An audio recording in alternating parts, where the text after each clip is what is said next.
Elena Carter spent 3 years perfecting the art of disappearing inside her own marriage. On the night she finally chose to leave, she walked into a restaurant where monsters wore expensive suits and met the most dangerous one of all. Adrian Volkov didn't offer her escape. He offered her something far more terrifying, the chance to become visible again. What followed wasn't a rescue.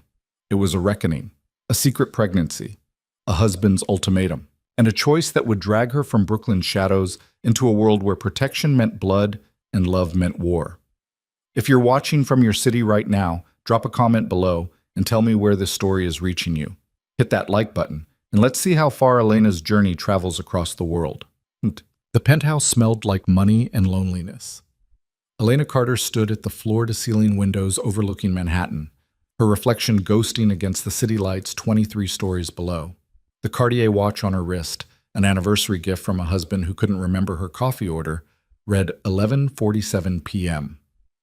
3 years ago today, she'd said yes to a man who'd promised her everything and delivered nothing but expensive furniture and carefully maintained distance. The dining table behind her held the remnants of a meal for two that only one person had touched. Filet mignon gone cold.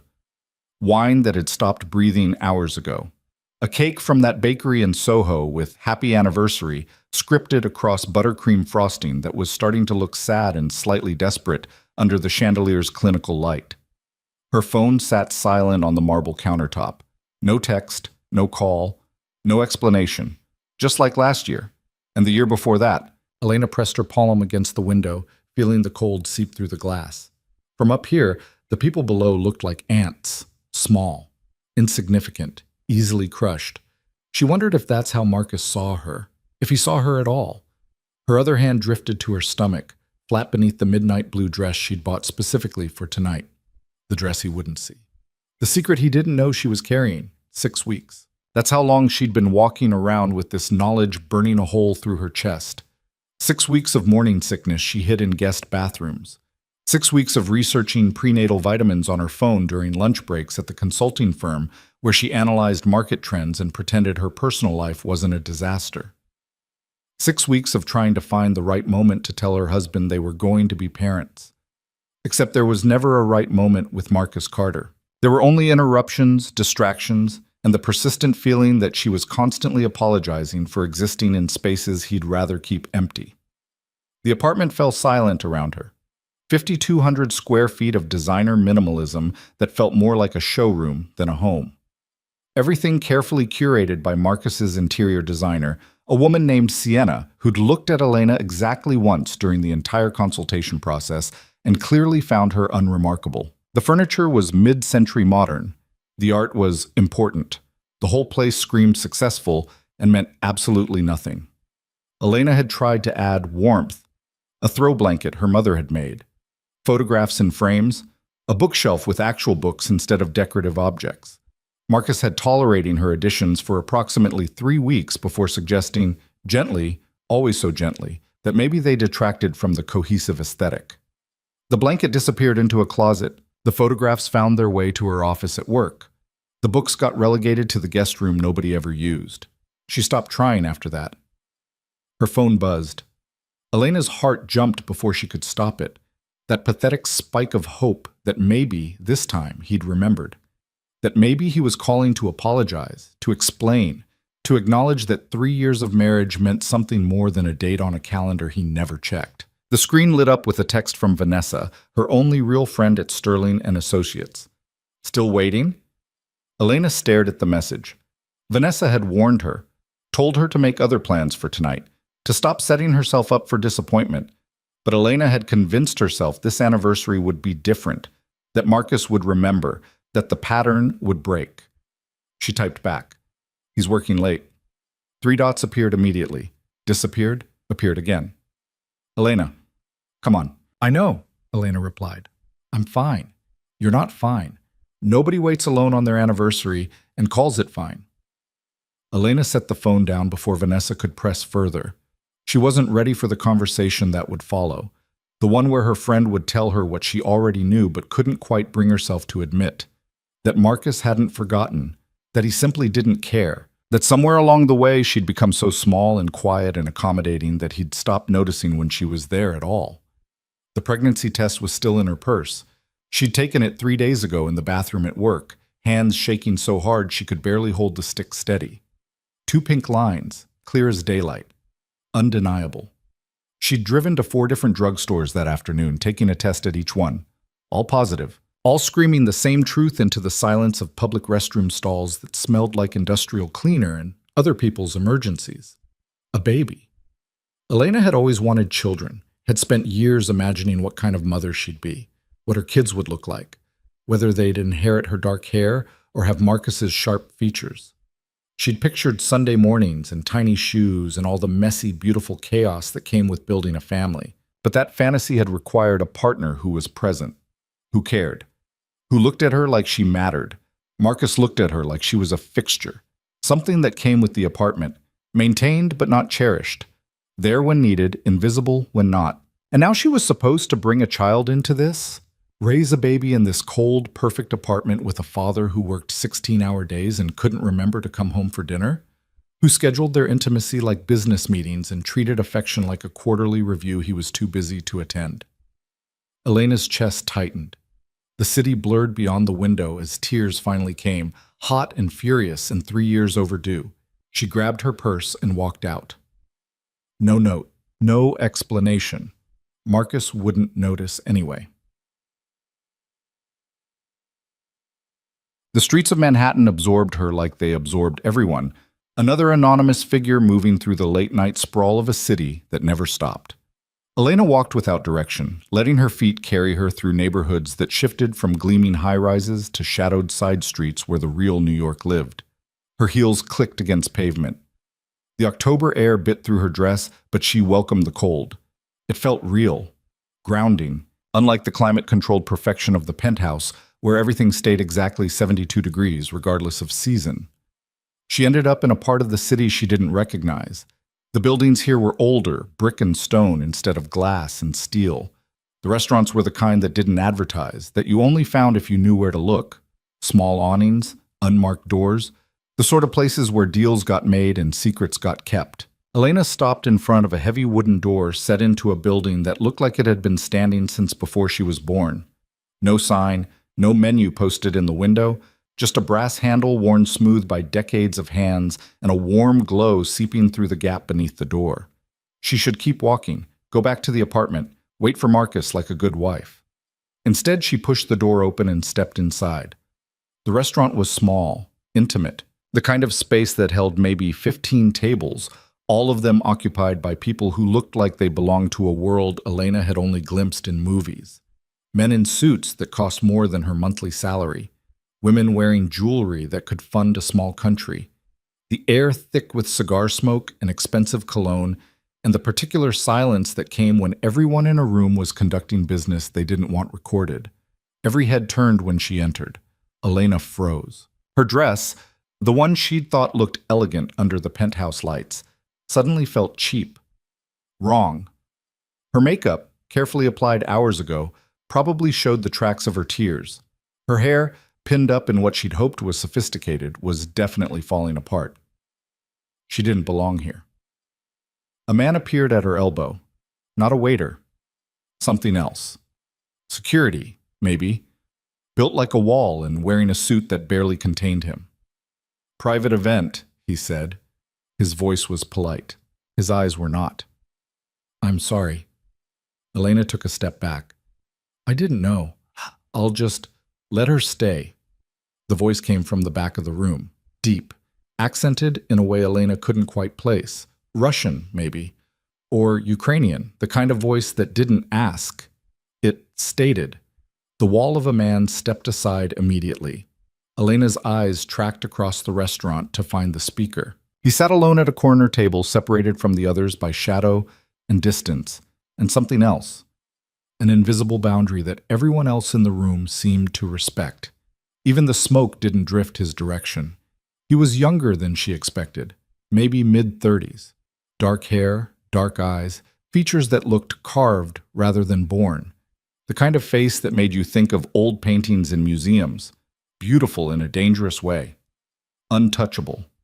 He gestured to the empty chair across from him. Every instinct Elena possessed screamed at her to leave.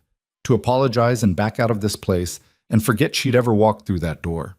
This man wasn't safe. Everything about him, from the way he held himself to the way everyone else in the room refused to look directly at him, announced that he was exactly the kind of person sensible women avoided. But Elena was tired of being sensible, tired of being small and quiet and carefully invisible, tired of doing everything right and ending up alone anyway. She walked to his table and sat down. Up close, he was even more unsettling. Not because he was threatening, though Elena suspected he could be very easily, but because he looked at her like he actually saw her, like she wasn't just taking up space that could be better used for something else. "You're lost," he said. Not a question. "I'm exactly where I chose to be," Elena replied. The words came out stronger than she felt. Something that might have been amusement flickered across his face. "Bad night? Bad 3 years." He nodded like that made perfect sense. Like walking into random restaurants and sitting down with dangerous strangers was a completely reasonable response to a failing marriage. A waiter appeared with a glass of red wine, set it in front of Elena without being asked, disappeared before she could say she didn't order anything. "I can't," Elena said, staring at the wine. Her hand moved to her stomach without thinking. The man's eyes tracked the gesture, understood immediately. His expression didn't change, but something shifted in the air between them. "Water, then," he said. The waiter reappeared with mineral water in a crystal glass. Lemon, ice, perfect. Elena took a sip. The water was cold enough to hurt. "Who are you?" "Adrian Volkov." He said it like she should recognize the name. She didn't. "Elena Carter." "You're married." He glanced at her left hand. The diamond ring Marcus had chosen, too big, too flashy, trying too hard, caught the candlelight. "Technically, but not practically." Elena met his eyes. They were black coffee dark, unreadable. "Does it matter?" "That depends on why you're here instead of with your husband, on what—" He paused, took in her dress, her makeup, the general air of someone who'd gotten dressed up for something that didn't happen. "Your anniversary?" "3rd, Elena said. The admission felt like defeat. "He's a fool." The certainty in Adrian's voice caught her off guard. He didn't know her, didn't know Marcus, didn't know anything about their marriage or the 1,000 small cuts that had bled it dry, but he said it like it was fact, like any man who'd let her walk out alone tonight deserved exactly that label. "You don't know him," Elena said. "I know his type." Adrian leaned back in his chair. "Important job, important friends." So busy building his empire, he forgot to notice the person holding it up. Elena's throat tightened. "You're making assumptions." "Am I wrong?"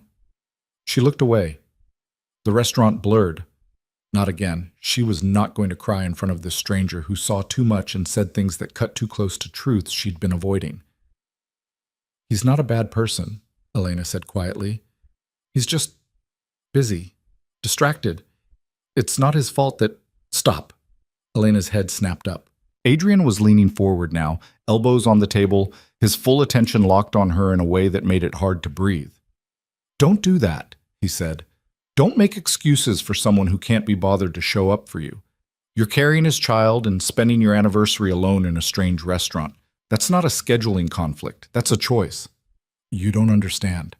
"I understand perfectly." His voice was cold now, controlled. "I understand that you've spent years making yourself smaller so he'd have more room. That you've convinced yourself his neglect is somehow your fault. That if you were just more understanding, more patient, more invisible, he'd finally see you." Elena's hands were shaking. "Stop." "Why? Because it's true?" "Because you don't know me." Her voice cracked. "You don't know anything about my life or my marriage or what I've been through. You've known me for 5 minutes and you think you can— I can see you're pregnant and alone and about to break." Adrian's voice gentled, but his eyes stayed sharp. "I can see you walked in here looking for something. Maybe just a place to breathe. Maybe something more. Either way, you're here, which means some part of you already knows what you need to do." Elena stood up so fast her chair scraped against the floor. Every eye in the restaurant turned toward them again. "This was a mistake," she said.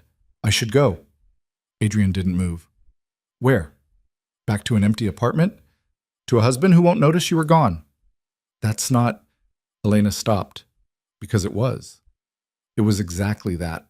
Marcus wouldn't notice. Wouldn't ask where she'd been, or why she'd left, or if she was okay. He'd come home at 2 in the morning, maybe 3, and slide into bed next to her without a word. In the morning, he'd be gone before she woke up. The pattern would continue. The silence would stretch, and she'd keep pretending it was normal. "Sit down," Adrian said. Not a command, an invitation. Elena should leave, should walk out of this place and never look back, should go home and be the good wife who didn't make scenes or sit with strange men or question the choices that had led her here. She sat down. Adrian gestured to the waiter who brought food without being asked. Pasta, bread. Simple things that smelled like comfort and tasted like someone actually cared whether she ate. They sat in silence while Elena picked at the meal. Adrian didn't push, didn't ask questions, just existed across from her like a fixed point in a world that wouldn't stop spinning. "Why did you let me stay?" Elena finally asked. Adrian considered the question. "You looked like someone who needed to be seen." "That's it?" "That's everything." Elena set down her fork. "I don't understand you." "You don't need to. Everyone else in here is terrified of you." "Yes." "Why?" "Because I'm dangerous." He said it matter-of-factly, the way someone else might say they were an accountant or a teacher, just a statement of occupation. "Are you going to hurt me?" "No." "How do I know that?" "You don't." Adrian's expression didn't change. "But you're still here, which means you've already decided to trust me more than you trust the life you walked away from tonight." Elena's chest hurt. "I can't just leave him. It's not that simple." "Why not?" "Because She stopped, tried to find the words. "Because we're married?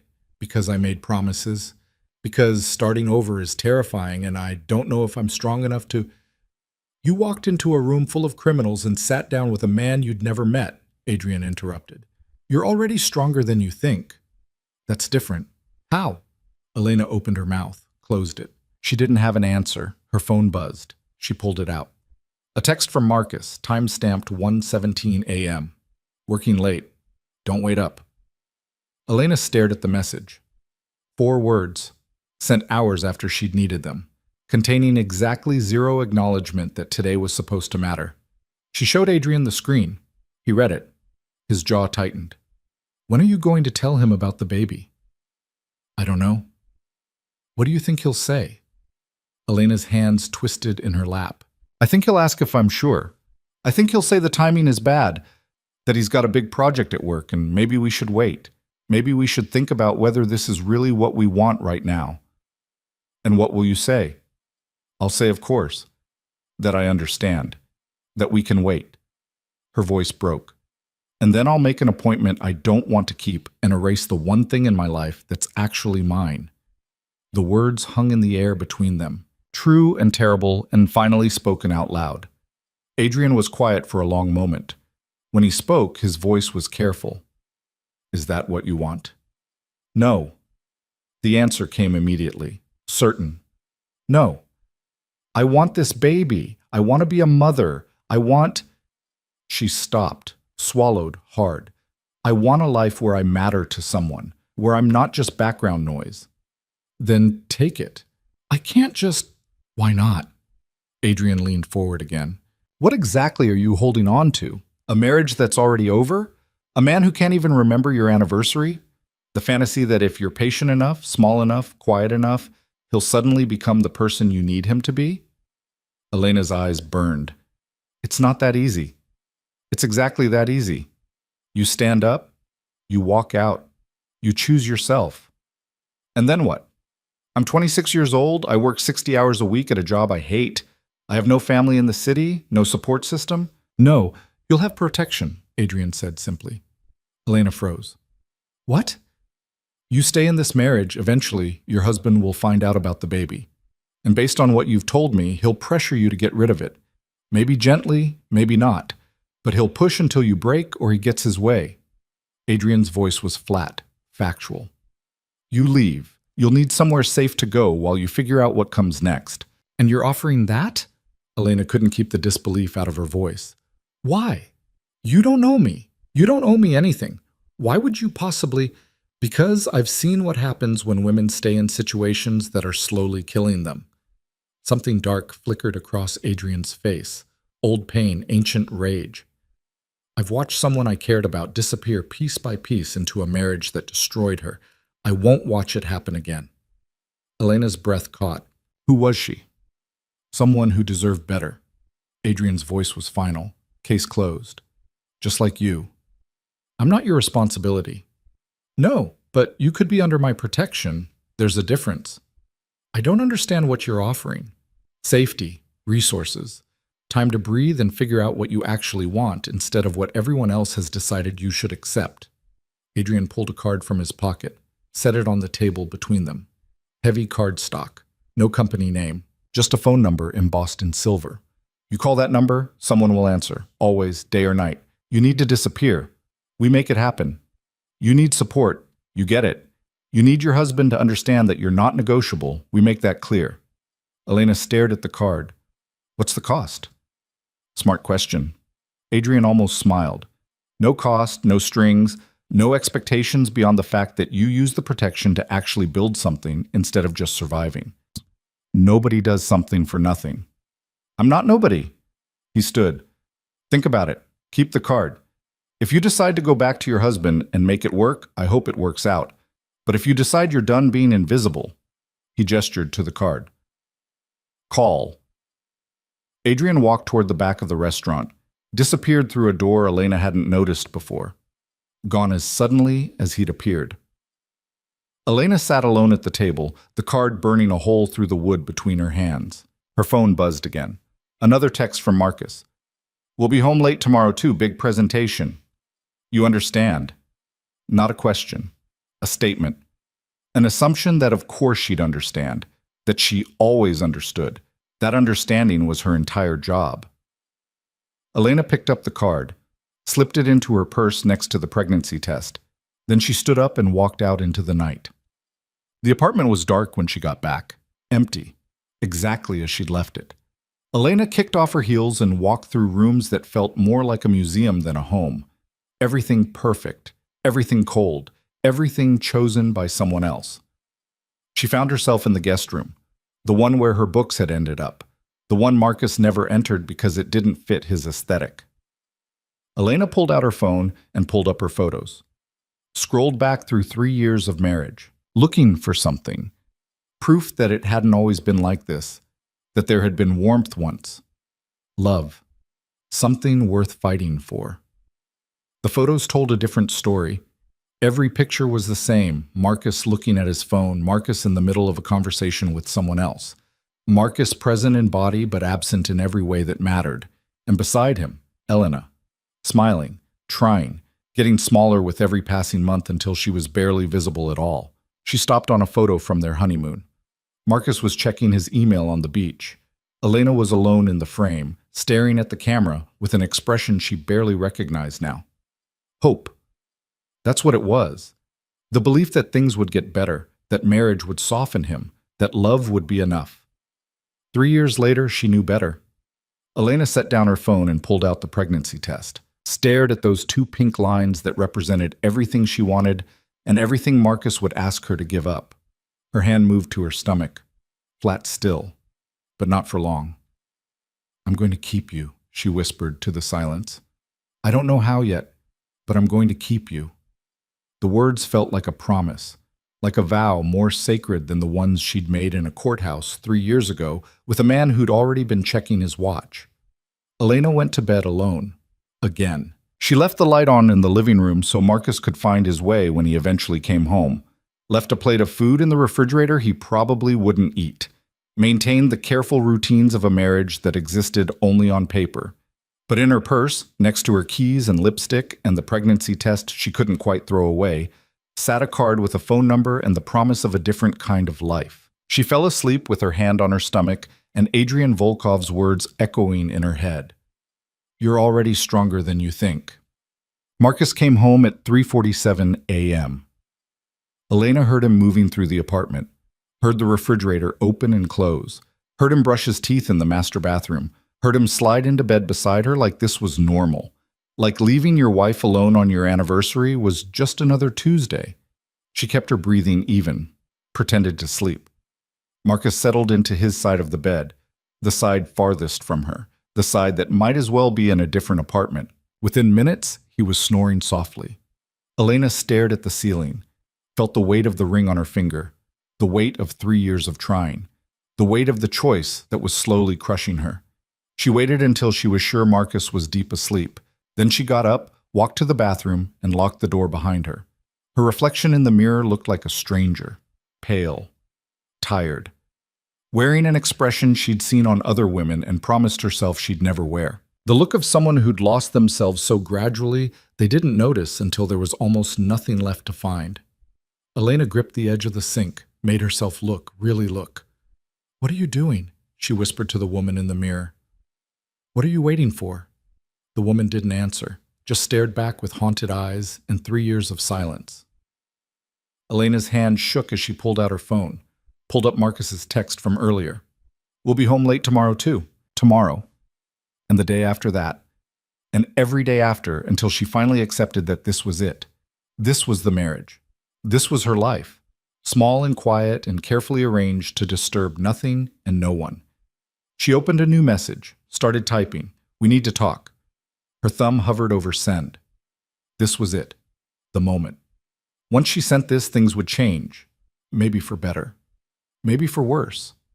But they would change. Elena hit send. Then she sat on the bathroom floor and waited for morning. Marcus didn't respond to her text. Elena watched her phone through breakfast, a meal she ate alone while Marcus showered and dressed and gathered his things for a full day of meetings he'd already told her would run late. He kissed her forehead on his way out, distracted, already thinking about whatever presentation or client or deal demanded his attention today. "Have a good day," he said. Not "I love you," not "How are you feeling," not "Sorry about last night." Just the same generic parting words he'd give a colleague or a stranger. Elena watched him go, heard the door close, heard the elevator ding, heard silence rush in to fill all the spaces he'd left empty. She got dressed for work, put on the professional armor of pencil skirts and blazers that helped her disappear into boardrooms and conference calls. Armor that had stopped feeling like power and started feeling like camouflage. At Sterling and Associates, she was good at her job. Great, even. She analyzed market trends, wrote reports that executives actually read, had a reputation for seeing angles other people missed. Her work mattered. Her insights had saved clients millions, none of which meant anything when she came home to an apartment that felt like a waiting room. Vanessa caught her in the break room around 10. "You look terrible," Vanessa said. No preamble, just honest concern from the one person at the firm who treated her like a human instead of a resource. "Thanks." Elena poured coffee she wasn't supposed to drink. Decaf, tasteless, safe for the pregnancy Marcus didn't know about. "He didn't show, did he?" Elena stared into her mug. "He was working." "Elena, I don't want to talk about it." Vanessa was quiet for a moment. Then, "What are you going to do?" "About what?" "About the fact that you're married to a man who treats you like an afterthought." Vanessa's voice was gentle, careful. "About the baby you're carrying that you're too scared to tell him about because you know exactly what he'll say." Elena's head snapped up. "How did you? You stopped drinking coffee 3 weeks ago. You've been eating crackers at your desk. You disappeared into the bathroom twice yesterday looking green." Vanessa crossed her arms. "I'm your friend. I notice things." "I'm going to tell him," Elena said. "I just need to find the right time. There's never going to be a right time with Marcus. You know that. He's my husband. He's a placeholder." Vanessa's voice was matter of fact. "You married him because you were young, and he seemed stable, and you wanted to believe that successful meant good. But he's not good, Elena. He's just rich and busy and completely oblivious to the fact that he has a wife who's disappearing right in front of him. That's not fair. Isn't it?" Vanessa leaned against the counter. "When's the last time he asked about your day, your work, your life? When's the last time he looked at you like he actually saw you?" Elena's throat closed, because she couldn't remember. Couldn't pinpoint a single moment in recent memory when Marcus had looked at her with anything resembling real attention. I met someone last night, Elena heard herself say. Vanessa's eyebrows shot up. What? Not like that, Elena set down her coffee. I walked into this restaurant, and there was this man. And he looked at me like I was actually there, like I existed. And he said things that I can't stop thinking about. What kind of things? That I deserve better, that I'm stronger than I think, that choosing myself isn't selfish. Elena pulled out the card, showed it to Vanessa. He offered me protection, said if I needed to leave, he'd help. Vanessa took the card, examined it. Just a phone number, no name. Adrian Volkov. Vanessa's face went pale. Adrian Volkov? The Adrian Volkov? You know him? Everyone knows him, or knows of him anyway. Vanessa handed the card back like it might bite. Elena, he's not someone you want to be involved with. Why? Who is he? He runs half the underground in this city. Import/export business that everyone knows is a front for things nobody talks about. Vanessa lowered her voice. He's dangerous. Like actually dangerous. Not dangerous sexy. Dangerous people disappear. Elena stared at the card. He didn't seem dangerous. That's how people like him work. They seem charming, helpful. And then you owe them something, and it's too late to walk away. He said there were no strings. There are always strings, Elena, especially with men like that. Elena slipped the card back into her purse. He's the only person who's offered me anything. Marcus hasn't even responded to my text. What text? I told him we needed to talk. Vanessa checked her watch. That was 6 hours ago? 7. And nothing? Elena shook her head. Vanessa was quiet for a long moment. Then she pulled out her phone. I'm texting you the number for a divorce attorney. She's good, discreet. She'll walk you through your options. I'm not getting divorced. Not today, maybe, but eventually. Vanessa met her eyes. You know how this ends, Elena. The only question is whether you wait until there's nothing left of you to salvage or you walk away while you still remember who you used to be. Marcus finally responded at 2:34 p.m. What did you want to talk about? Elena stared at the text. 7 words, hours late, containing exactly 0 curiosity or concern. She typed, Can we have dinner tonight? Actually sit down and talk? The response came faster this time. Can't. Big client dinner. Tomorrow? Elena's hands clenched around her phone. Tomorrow. Always tomorrow. The promised day that never actually arrived. It's important, she typed. Everything's important. Can it wait until the weekend? She could picture him as he wrote that, sitting in a meeting, half paying attention to her text while making important eye contact with important people about important things. Her needs somewhere at the bottom of a very long list of priorities. I'm pregnant, Elena typed. Her thumb hovered over send. This was it. The moment that would change everything. Once he knew, there was no going back. No more hiding. No more pretending. She deleted the message. Typed instead, We'll talk this weekend. Perfect. Love you. 2 words tossed at the end of a conversation like spare change. Like an afterthought. Like something he'd learned to say but forgotten to mean. Elena set down her phone and went back to work. Analyzed market trends for companies that would never know her name. Wrote reports that would make other people money. Did her job with the same careful precision she brought to everything, while the pregnancy test in her purse burned like evidence of a crime she hadn't committed yet. At 6 o'clock, she left the office. Took the subway back to a neighborhood she could barely afford on her own, but that Marcus insisted on because it impressed the right people. Rode the elevator to the 23rd floor.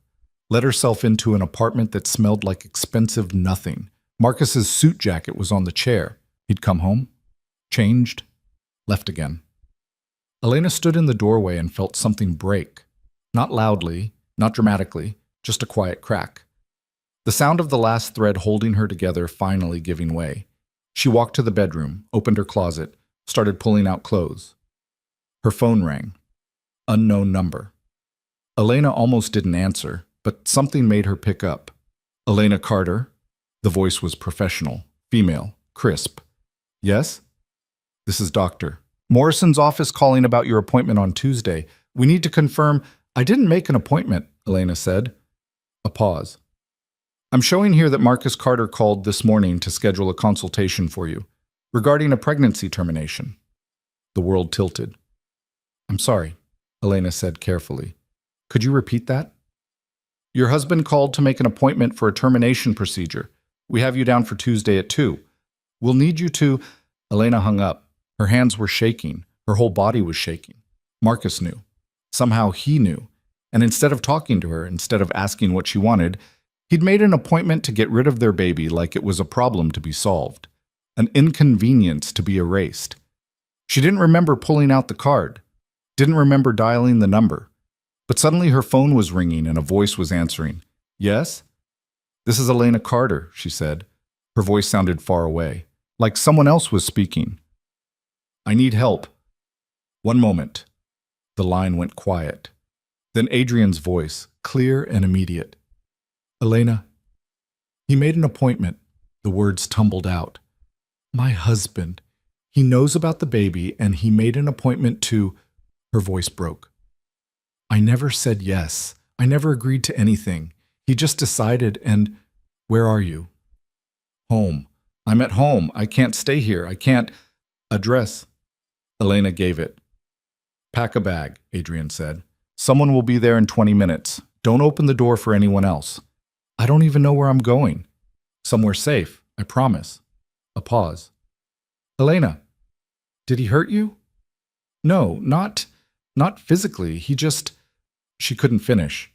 20 minutes, Adrian said again. Can you hold on that long? Elena looked around the apartment, at the perfect furniture and the perfect art and the perfect life that had been slowly suffocating her for 3 years. Yes, she said. I can hold on. She hung up and started packing. Elena's hands moved on autopilot, pulling clothes from hangers and shoving them into the leather overnight bag Marcus had bought her for a business trip she'd never taken. Jeans, sweaters, underwear, the practical things you grabbed when your life was falling apart, and you had exactly 20 minutes to decide what pieces of yourself were worth saving. She stood in front of her closet, staring at the row of designer dresses Marcus preferred her to wear. Elegant, understated, the kind of clothes that helped her blend into the background of his professional life. She left them all hanging. In the bathroom, she grabbed her toothbrush, then stopped. Her reflection caught her mid-motion, and for a second she didn't recognize the woman staring back. When had she started looking so tired? When had the light gone out behind her eyes? The pregnancy vitamins were hidden behind the skincare products Marcus's assistant had ordered for her last Christmas. Elena dumped them into her makeup bag along with the positive test she'd been keeping like evidence. Evidence of what? She wasn't sure anymore. That she existed? That something growing inside her was proof she was still capable of creating life even while her own was dying by inches? Her phone buzzed. Marcus, where are you? I'm on my way home. We need to talk. Elena's stomach dropped. He never came home early, never interrupted client dinners, never prioritized her over work unless something was wrong. He knew she knew. Her fingers flew across the screen. I'm at Vanessa's. Girls' night. Be back late. The lie came easier than it should have. 3 years of marriage had taught her that sometimes survival meant becoming someone she didn't recognize. We need to talk tonight. This is important. Tomorrow, Elena typed. I promise. She didn't wait for his response, just grabbed her bag and walked out of the bedroom that had never felt like hers anyway. The living room stopped her. In the harsh overhead lighting, everything looked exactly like what it was. A carefully staged set for a life that existed only on paper. The photos on the mantel were from their wedding, both of them smiling for cameras while standing just far enough apart that even the photographer had commented on it. The art on the walls was tasteful and expensive and meant absolutely nothing. The furniture was the kind you saw in magazines and never actually sat on. Elena had spent 3 years trying to make this place feel like home, adding warmth, adding personality, adding herself. Marcus had spent 3 years erasing her additions until there was nothing left but his vision of perfection. She walked to the kitchen and opened the drawer where she kept the takeout menus. Buried underneath was a small wooden box her mother had given her before she died. Inside was the only jewelry Elena actually cared about, her grandmother's wedding ring. Simple gold band, worn smooth by decades of love and loss and stubbornness. Her mother's voice echoed in her memory. Don't let any man make you forget who you are, mija, not even one you love. Elena slipped the ring onto her right hand, left Marcus's ostentatious diamond on her left. The difference between them felt symbolic in a way that made her chest ache. A knock at the door made her jump. She checked the peephole. A woman stood in the hallway. Late 20s, maybe. Dark suit, the kind of neutral expression that came from years of practice. Behind her, barely visible, was the bulk of a man who looked like he ate problems for breakfast. Elena opened the door. Mrs. Carter? The woman's voice was professional, controlled. I'm here for Mr. Volkov. I didn't think you'd actually come, Elena admitted. Mr. Volkov's word is absolute. She gestured to the bag. Is that everything? I don't even know where I'm going. Somewhere safe. That's all you need to know right now. The woman stepped aside. We should leave. Your husband just entered the parking garage. Elena's blood went cold. How do you... We've been monitoring the building since you called. He's in the elevator. She glanced at her watch. You have maybe 90 seconds before he reaches this floor. Elena grabbed her purse and the bag and followed the woman into the hallway. The man fell into step behind them, moving with the kind of silent efficiency that suggested violence was a language he spoke fluently. They took the stairs. Elena's heels clicked against concrete as they descended, the sound echoing in the narrow stairwell. 3 flights down, the woman pushed open a door that led to a service corridor Elena had never known existed. This way. They moved through the building's skeleton, the parts residents never saw. Maintenance areas, storage rooms, the mechanical guts of a luxury high-rise. Finally, they emerged in a loading area where a black SUV waited, engine running. The woman opened the back door. Get in. Elena hesitated. This was insane. She was getting into a car with strangers who worked for a man Vanessa had called dangerous. A man who ran criminal operations under the cover of legitimate business. A man she'd known for less than 12 hours. But behind her was an apartment where her husband had made decisions about her body without her consent. Where she'd spent 3 years shrinking herself down to nothing. Where the future held nothing but more silence and more erasure, and eventually the loss of the one thing that was actually hers. Elena got in the car. The woman slid in beside her. The man took the front passenger seat. The driver, another wall of muscle in an expensive suit, pulled out without a word. Where are we going? Elena asked. Mr. Volkov's estate, about an hour north of the city. The woman pulled out a tablet. You'll have your own quarters, privacy, security, everything you need while you figure out your next steps. Why is he doing this? The woman looked up from her tablet. Her expression shifted slightly, revealing something that might have been sympathy. You'd have to ask him that yourself. But if I had to guess, he doesn't like men who hurt women. And your husband hurt you. That's enough. Elena stared out the window as Manhattan blurred past. The city she'd called home for 6 years suddenly felt foreign. Or maybe she was the foreign thing. Maybe she'd been slowly becoming a stranger to herself and was only now noticing how far she'd drifted. Her phone buzzed continuously. Marcus calling, then texting, then calling again. Where are you? Elena, this isn't funny. We need to talk about the baby. I know you're upset, but you're not thinking clearly. Call me back. Now. The messages got progressively more demanding, more frustrated. The tone shifting from concern to irritation to barely concealed anger. Elena watched them pile up and felt nothing. Just a strange, distant numbness where her feelings used to be. You should turn that off, the woman said quietly. They can track you through it. They? Your husband, his lawyers. Anyone he's paying attention to keep tabs on you. She held out her hand. I can give you a clean phone, untraceable. You keep your number but route it through our security. Elena handed over her phone, watched the woman do something technical with cables and tablets.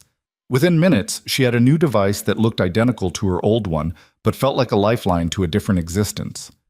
Anyone you trust? The woman asked. Someone you want to be able to reach you? Vanessa, my friend from work. Number? Elena recited it. The woman programmed it in. She's cleared for contact. Anyone else calls, it routes through a filter first. We screen it. Decide if it's safe. The woman met her eyes. You're under our protection now. That means we take threats seriously. All of them. Marcus isn't violent. There are a lot of ways to hurt someone without ever raising a hand, the woman said. And men who feel entitled to control women's choices get dangerous when that control slips. Your husband scheduled an abortion without your consent. That's not a man who respects boundaries. Elena's hand moved to her stomach. The baby was barely there yet, just a cluster of cells smaller than a grape. But it was hers, her choice, her future. And Marcus had tried to erase it like it was a line item on a spreadsheet. "What's your name?" Elena asked. "Irina." "How long have you worked for Adrian?" 8 years. "Do you like him?" Irina considered the question. "Mr. Volkov is fair, loyal to the people who work for him. He pays well, protects his own, and doesn't ask for anything he wouldn't do himself." She paused. "And he has a code. Doesn't hurt women or children. Doesn't deal in drugs or trafficking. Keeps his business clean compared to others in his world." "That's a low bar." "Maybe, but it's his bar and he holds it." Irina looked out the window as the city gave way to suburbs. "You could do a lot worse for protection." They drove in silence after that. Elena watched the landscape change from concrete to green, from high-rises to houses to estates hidden behind walls and gates. The further they got from Manhattan, the easier it became to breathe. An hour later, they turned onto a private road. Trees lined both sides, creating a tunnel of autumn leaves. At the end sat a house that was more compound than residence, stone and glass, modern but not cold, surrounded by grounds that looked professionally maintained but not ostentatiously perfect. Guards nodded them through the gate. The SUV pulled up to a wide entrance where Adrian waited, hands in his pockets, looking like he'd stepped out of a painting titled "Dangerous Men Who Save Broken Women." Elena's door opened. She stepped out onto gravel that crunched under her feet. Adrian walked toward her. Up close, in daylight, he looked different, harder. The kind of man whose face revealed exactly nothing unless he wanted it to. "You came," he said. "I didn't have anywhere else to go." "That's not true. You had a dozen options. You chose this one." He gestured toward the house. "Come on, we'll get you settled." Inside, the house was nothing like Elena expected. It was warm, lived in, books on shelves, art that looked chosen by someone who actually cared about it rather than someone trying to impress.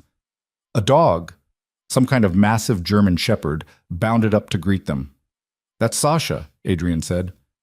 "She's friendly. Too friendly, according to the security team." Elena reached out. Sasha pressed her enormous head into Elena's palm, tail wagging like they were already best friends. "She likes you," Adrian observed. "Dogs are good judges of character." "Usually." Adrian led her through the house. "Your rooms are this way. Private entrance, bathroom, sitting area. You want company? Come find me. You want to be left alone? Nobody will bother you." He opened a door to a suite that was bigger than Elena's first apartment. Tasteful, comfortable. The kind of space that suggested someone had actually thought about what a person might need when their world was falling apart. "There's clothes in the closet," Adrian said. "Different sizes. Take what fits. Kitchen stocked. You're hungry. Eat. You need anything else? Irina will handle it." Elena set down her bag, turned to face him. "Why are you doing this?" Adrian was quiet for a moment. Then he crossed to the window, looking out over the grounds. "I told you last night. I watched someone I cared about disappear into a marriage that killed her. Slowly. Quietly. Until there was nothing left but the outline of who she used to be. What happened to her?" "She died." His voice was flat. Her husband was a respected businessman, pillar of the community. Everyone loved him. Behind closed doors, he controlled every aspect of her life. What she wore, who she talked to, where she went. When she got pregnant, he was furious, said it would ruin his career trajectory. She had the baby anyway, thought maybe it would soften him. Adrian's jaw tightened. 3 months later, she drove her car off a bridge. They called it an accident. I knew better. Elena's breath caught. "I'm sorry." "Don't be sorry. Be alive." He turned to face her. "Be so aggressively alive that when your husband realizes what he lost, it's too late to do anything about it. I'm not trying to make him regret anything. No, you're trying to survive. That's harder. Adrian moved toward the door. Get some rest. We'll talk tomorrow about what comes next. Adrian? He stopped. The woman you lost. Did you love her? His expression shifted, revealed something raw. She was my sister. Then he was gone, door closing softly behind him, leaving Elena alone in a stranger's house with nothing but the clothes on her back and the baby she was fighting to keep. She sat on the bed, let herself fall backward onto blankets that smelled like lavender and something else. Safety, maybe. Or just the absence of the constant low-level anxiety that had become her baseline. Her phone, the new one, buzzed. Vanessa. Where are you? Marcus is calling me. Says you're missing. Elena stared at the message. Missing. Like she was a lost object instead of a person who'd finally chosen to leave. I'm safe, she typed back. Can't tell you where. But I'm okay. Did you leave him? Yes. Thank God. Are you with that Volkov guy? Elena hesitated, then, yes. 3 dots appeared. Disappeared. Appeared again. Be careful. Please. I will. Call me tomorrow? I will, Elena typed again. Then she turned off the phone and let the silence swallow her whole. She must have fallen asleep because when she opened her eyes, the room was dark and someone was knocking softly on her door. Come in, Elena called, her voice rough. Irina entered with a tray. Thought you might be hungry. You didn't eat before you left. The smell of food hit Elena's stomach, which responded with immediate enthusiasm. She sat up. What time is it? Almost 9. Irina set the tray on the small table near the window. Soup, bread. Nothing heavy. You've had a shock. Best to eat light. Elena joined her at the table. The soup was some kind of chicken and vegetable combination that tasted like someone's grandmother had made it. Warm, comforting, real. This is amazing, Elena said. Adrian's housekeeper. She's been with him since he was a kid. Thinks everyone is too skinny and needs feeding. Irina smiled slightly. She's going to love you. Pregnant women are her specialty. How many pregnant women has Adrian brought here? You're the first. Irina poured water from a pitcher. But Maria, the housekeeper, she raised 4 kids of her own, has strong opinions about prenatal nutrition. Elena ate in silence for a moment. Then, can I ask you something? Sure. What does Adrian actually do? I know Vanessa said he runs some kind of import-export business, but he runs a legitimate shipping company, Irina said carefully. Very successful. International contracts. Employs about 300 people legally. Everything above board. And the other stuff. Irina met her eyes. What other stuff? The part that makes everyone afraid of him. Mr. Volkov has connections, resources. People owe him favors. He owes others. That's how business works at a certain level. She paused. Does it matter? You're here because your husband violated your trust and your body autonomy. Adrian offered you protection. Whether he's a saint or a sinner doesn't change the fact that you needed help, and he provided it. It matters if I'm trading one controlling man for another. Adrian isn't your husband. He's not trying to control you. He's trying to give you space to breathe while you figure out your next move. Irina stood. But if you want my advice, don't waste energy worrying about Adrian's moral complexity. Worry about getting yourself somewhere stable. The rest will sort itself out. After Irina left, Elena finished eating. Then she showered in a bathroom that had actual water pressure and toiletries that smelled like eucalyptus instead of the designer nonsense Marcus's assistant ordered. She put on one of the oversized sweaters from the closet, soft, worn, comfortable, and stood in front of the mirror. For the first time in 3 years, she looked like herself. The next morning, Elena woke to sunlight and the sound of birds. For a disoriented moment, she forgot where she was. Then memory crashed back. Marcus. The appointment. The escape. Adrian. She checked her phone. 17 missed calls from Marcus. 42 text messages, 3 voicemails. She deleted them all without reading or listening. There was one new message from a number she didn't recognize. Breakfast is at 8 if you want company. Kitchen is downstairs. First door on your right. Elena looked at the clock. 7:45. She got dressed in jeans and a sweater, both from the mystery closet that somehow had her exact size. Brushed her teeth, pulled her hair into something resembling order. Then she went downstairs. The kitchen was massive. Professional-grade appliances. An island that could seat 8. Windows overlooking gardens that looked like someone actually gave a damn about them. And at the stove, wearing jeans and a black t-shirt, was Adrian Volkov making eggs. "You cook?" Elena said from the doorway. Adrian looked up. "Someone has to. Maria's off on Thursdays." He gestured to the island. "Sit. How do you like your eggs?" "Scrambled, but I can—" "Sit," he said again. Not unkind, just definitive. Elena sat, watched him move around the kitchen with the easy confidence of someone who'd spent time there. It was strange seeing him like this. Domestic. Normal. Not the dangerous man from the restaurant or the protector who'd sent people to extract her from her marriage. Just a guy making breakfast. "Sleep okay?" he asked. "Better than I have in months." "Good." He plated eggs and toast, set it in front of her. "You need to eat. For the baby." Elena stared at the food. "How did you know what size clothes I'd need?" Irina's good at details. "That's not creepy at all." Adrian almost smiled. "You want privacy or you want protection? Can't have both." "What if I want neither?" "Then you wouldn't be here." He poured coffee for himself. Herbal tea for her, set it down without being asked. "Your husband's been calling everyone, your work, your friends. He filed a missing persons report." Elena's fork stopped halfway to her mouth. "He what?" "Called the police last night. Said you left without explanation and he's worried about your mental state." Adrian's voice was carefully neutral. "Mentioned you might be pregnant and emotionally unstable."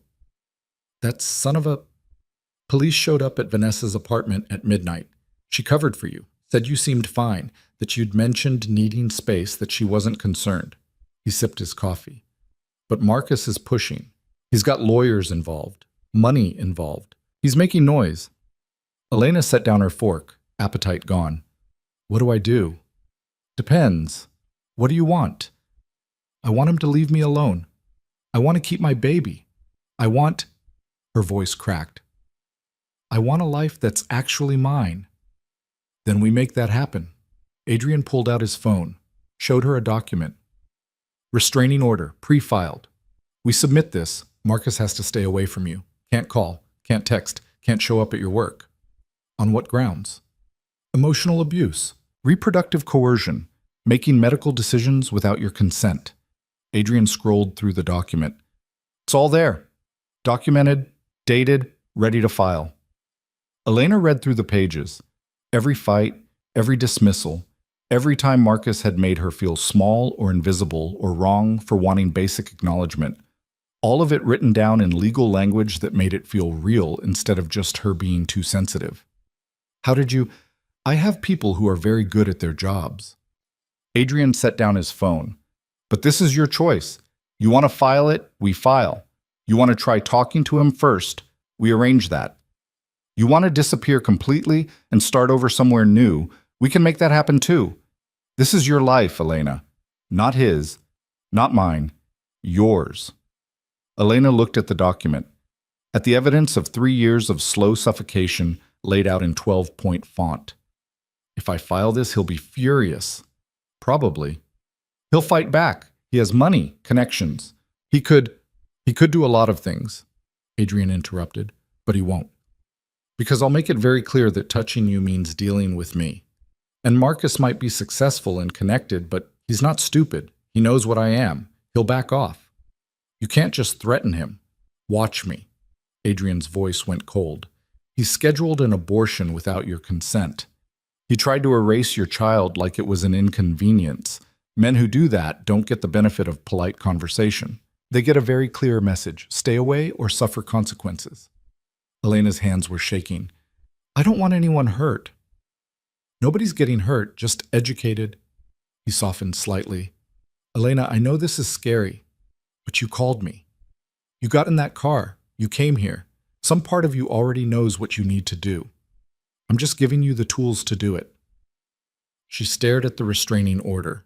At the exit door he was holding open. All she had to do was walk through. "File it," she heard herself say. Adrian nodded, sent a text. "Done. He'll be served by end of day." Elena waited for regret, for panic, for the voice in her head that had spent 3 years telling her to be patient, be understanding, be small. It didn't come.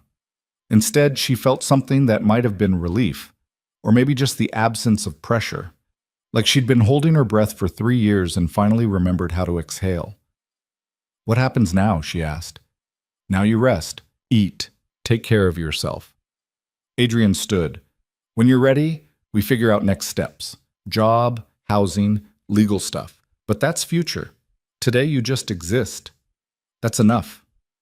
Elena looked out the window at the gardens, at the morning light turning everything gold, at a world that suddenly felt bigger than the cage she'd been living in. "Thank you," she said quietly. Adrian paused in the doorway. "Don't thank me yet. Wait until you see what your husband does when he gets that restraining order. Then decide if I'm worth thanking."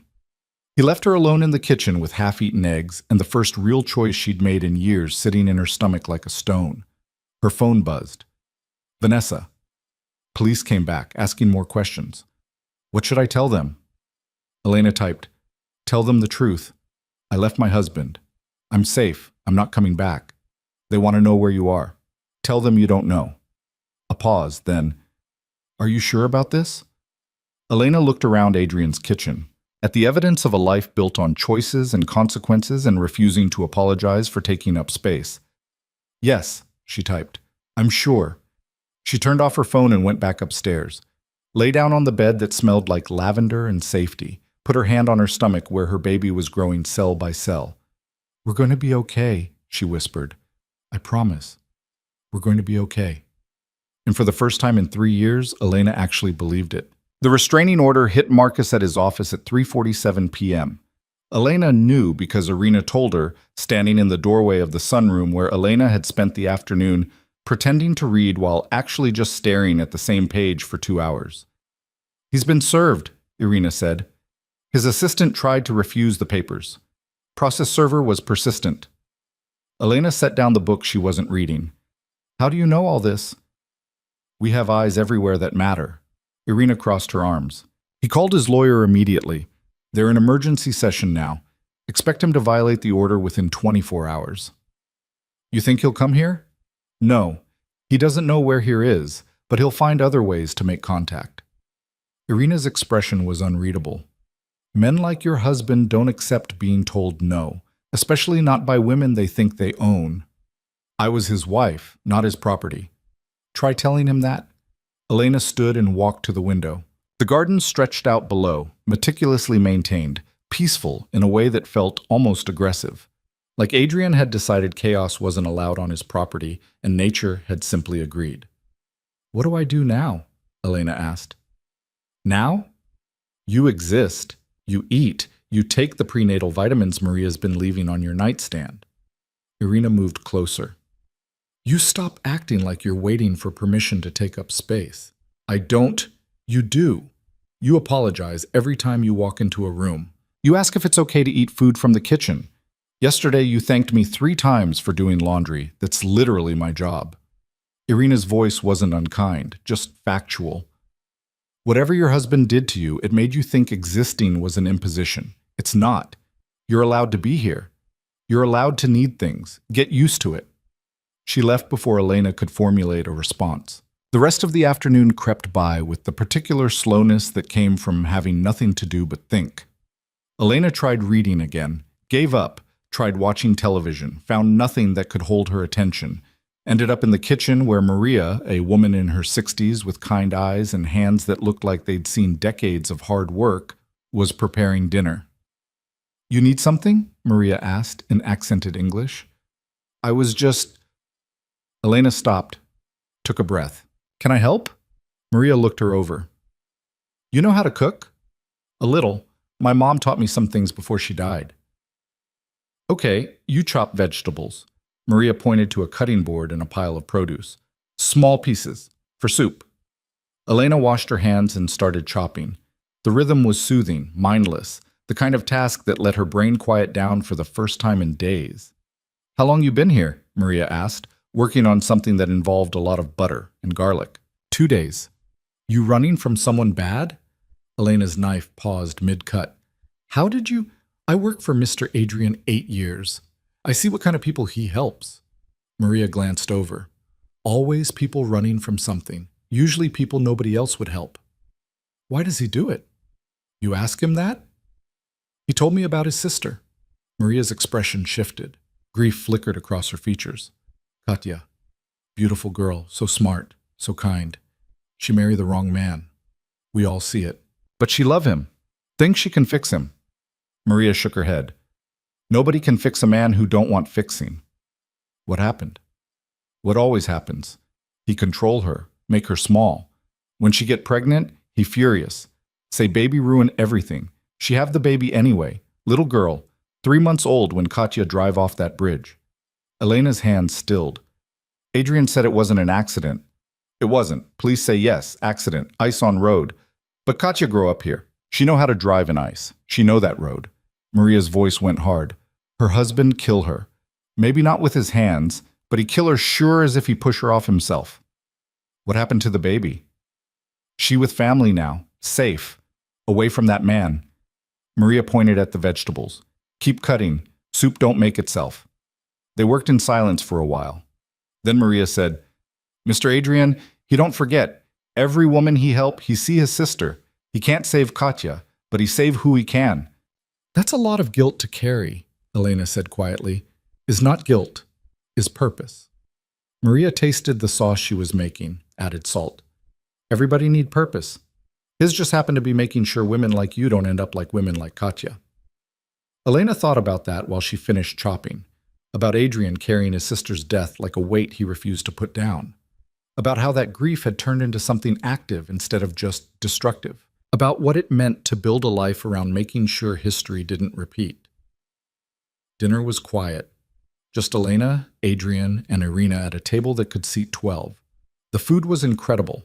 Maria's soup, fresh bread, some kind of roasted chicken that fell apart at the touch of a fork.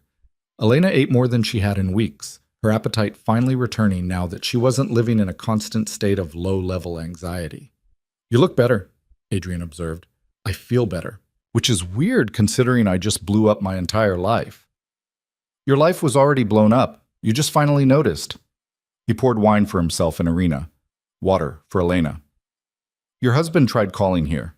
Elena's fork stopped. How did he get this number? He didn't. He called my office, demanded to speak to me. My assistant told him I wasn't available. What did he say? That he knows you're here, that he wants his wife back, that he'll make things very difficult if I don't cooperate. Adrian's expression was neutral. I told my assistant to tell him I'd call back. I won't, but he doesn't need to know that yet. He's going to keep pushing. Let him. Adrian cut into his chicken. He can push all he wants. Doesn't mean he gets what he wants.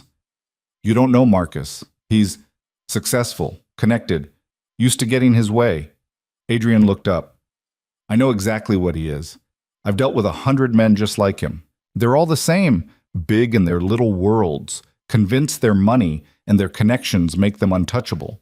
Then they run into someone who doesn't care about any of that, and they fall apart. You think he'll just give up? Eventually, when he realizes the cost of fighting is higher than the cost of letting go. Adrian set down his fork. But first he'll make noise, threaten, try to leverage whatever power he thinks he has. That's fine.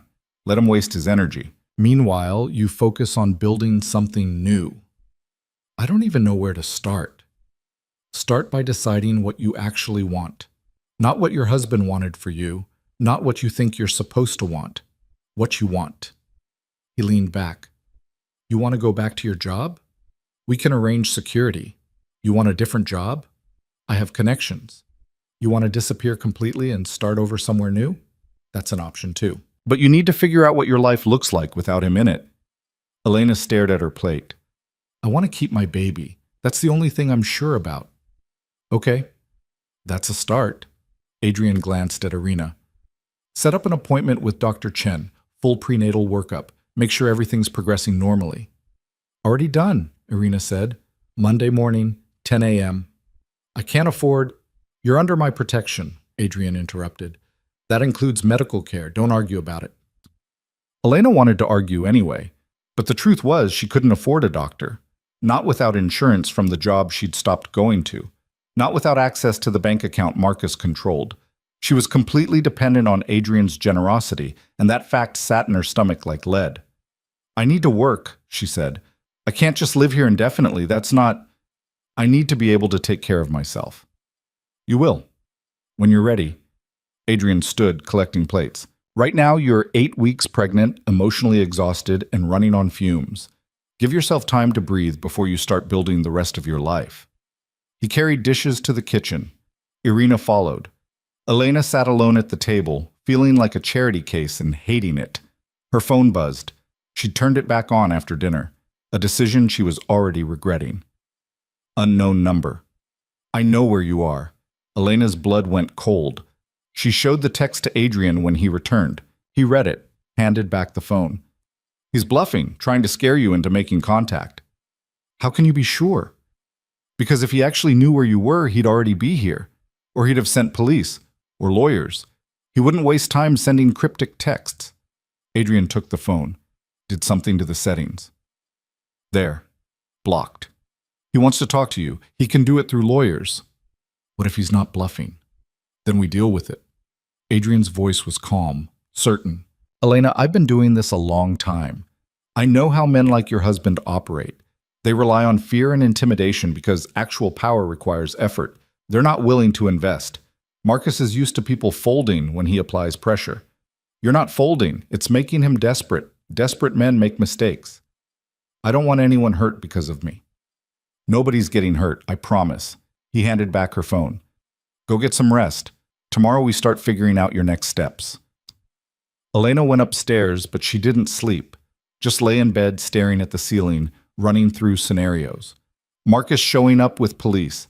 Marcus somehow getting custody because he had money and she had nothing. Marcus convincing everyone she was unstable and taking her baby away before it was even born. The fears circled like sharks, each one sharper than the last. Around 2 a.m., she gave up on sleep and went downstairs. Found Adrian in what looked like a study, working on a laptop, Sasha asleep at his feet. Can't sleep? He asked without looking up. Too much in my head. Want to talk about it? Elena sat in the chair across from his desk.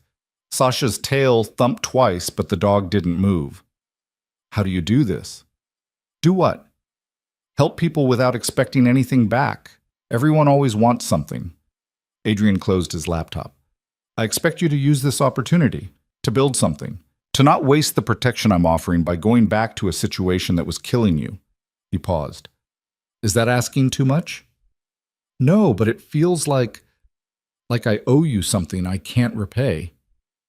You don't owe me anything. You're not here because I'm collecting debts.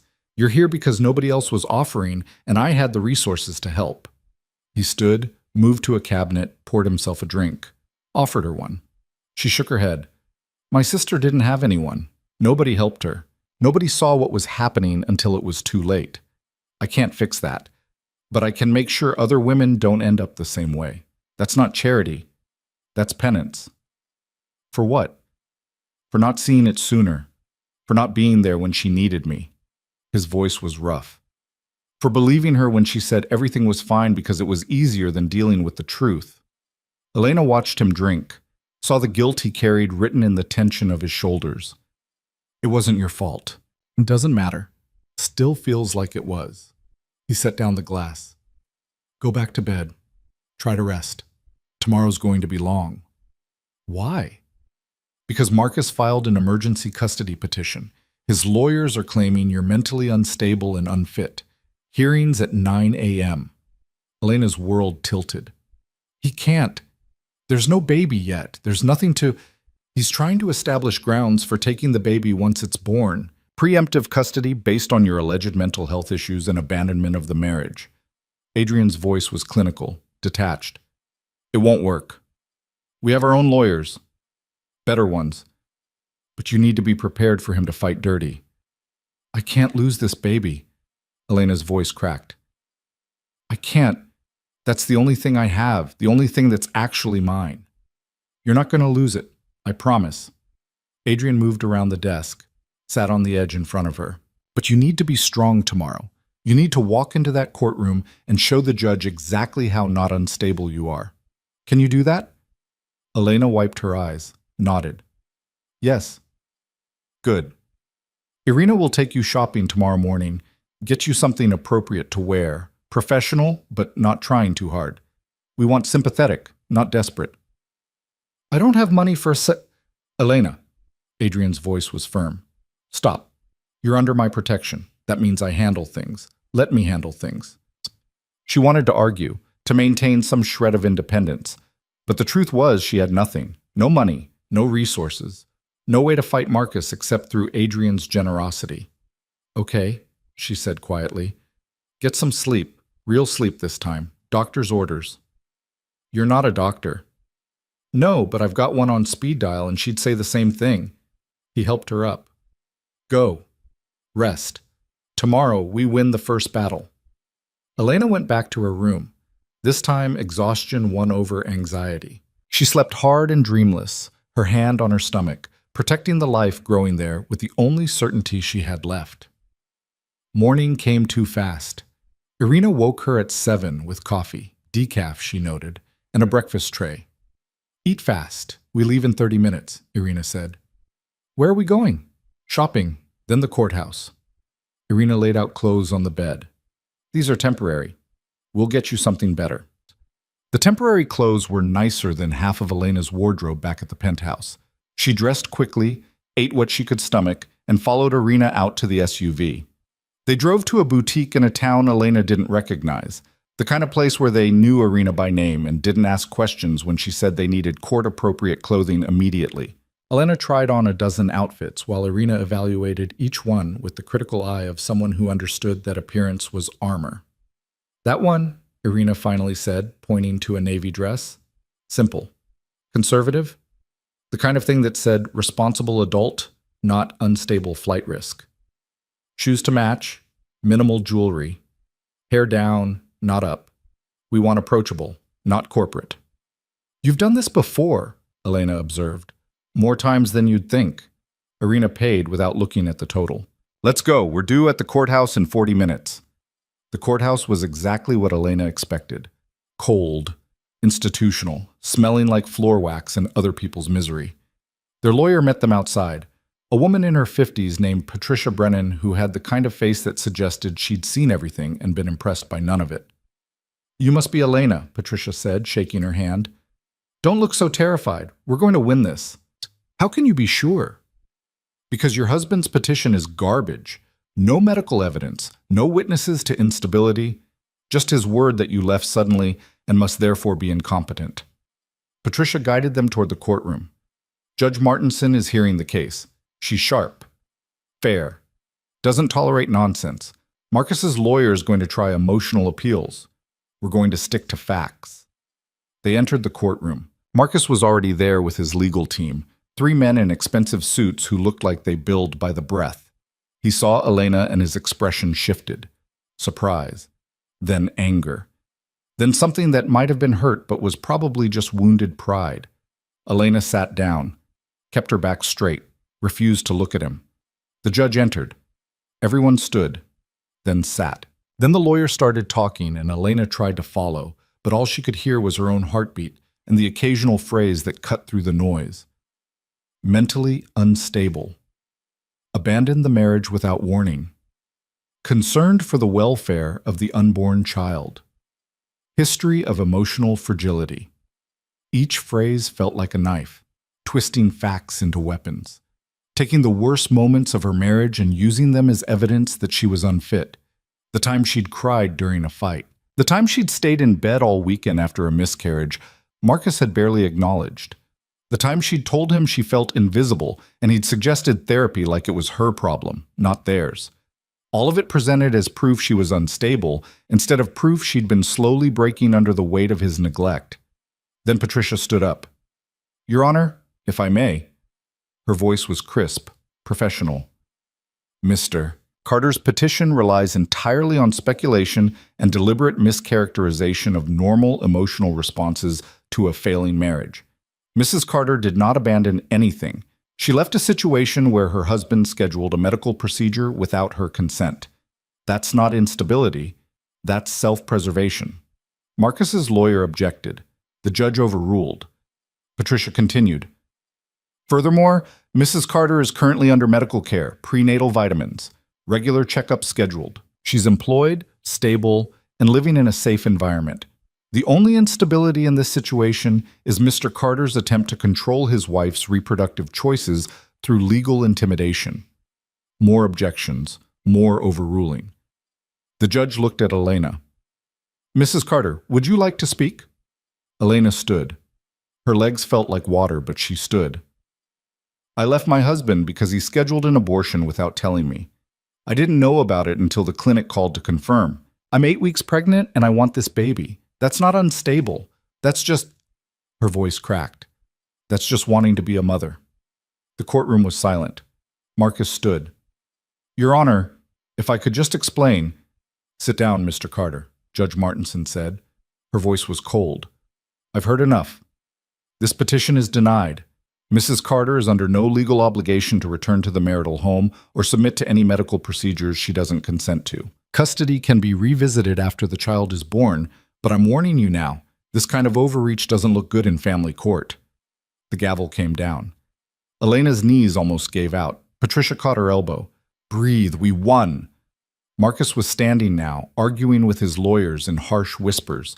He looked up, caught Elena's eye. The expression on his face was pure fury. Irina materialized at Elena's other side. Time to go. They walked out quickly. Marcus called after her, but Elena didn't stop. Didn't look back. Just kept moving until they were outside in the cold October air, and she could finally breathe. You did good, Patricia said. Really good. He's going to keep fighting, but we've established precedent. You're not unstable. You're not unfit. You're just done. What happens now? Now he decides if he wants to keep wasting money on a fight he can't win. Patricia handed her a card. Call me if he violates the restraining order. Call me if he tries anything else. Otherwise, just live your life. That's the best revenge. She left. Irina guided Elena back to the SUV. Inside, Elena finally let herself shake. That was awful, she said. Yes, but you survived it. Irina pulled out into traffic. And next time will be easier. There's going to be a next time? Probably. Men like Marcus don't give up easy. But each time he'll have less ground to stand on. Each time you'll be stronger. Irina glanced over. You did well today. Stood up, spoke clearly, didn't fall apart. That's all anyone can ask. They drove back to the estate in silence. When they arrived, Adrian was waiting. How'd it go? He asked. We won, Elena said. Then, because the adrenaline was crashing and she couldn't hold it in anymore, she started crying. Not sad crying, relief crying. The kind that came from tension finally releasing. Adrian guided her inside, sat her down, let her cry without trying to fix it or make it stop. Just waited until she was done. Sorry, Elena finally said, wiping her face. Don't be. You're allowed to feel things. He handed her tissues. Marcus looked bad in there? Furious. Good. Means we're winning.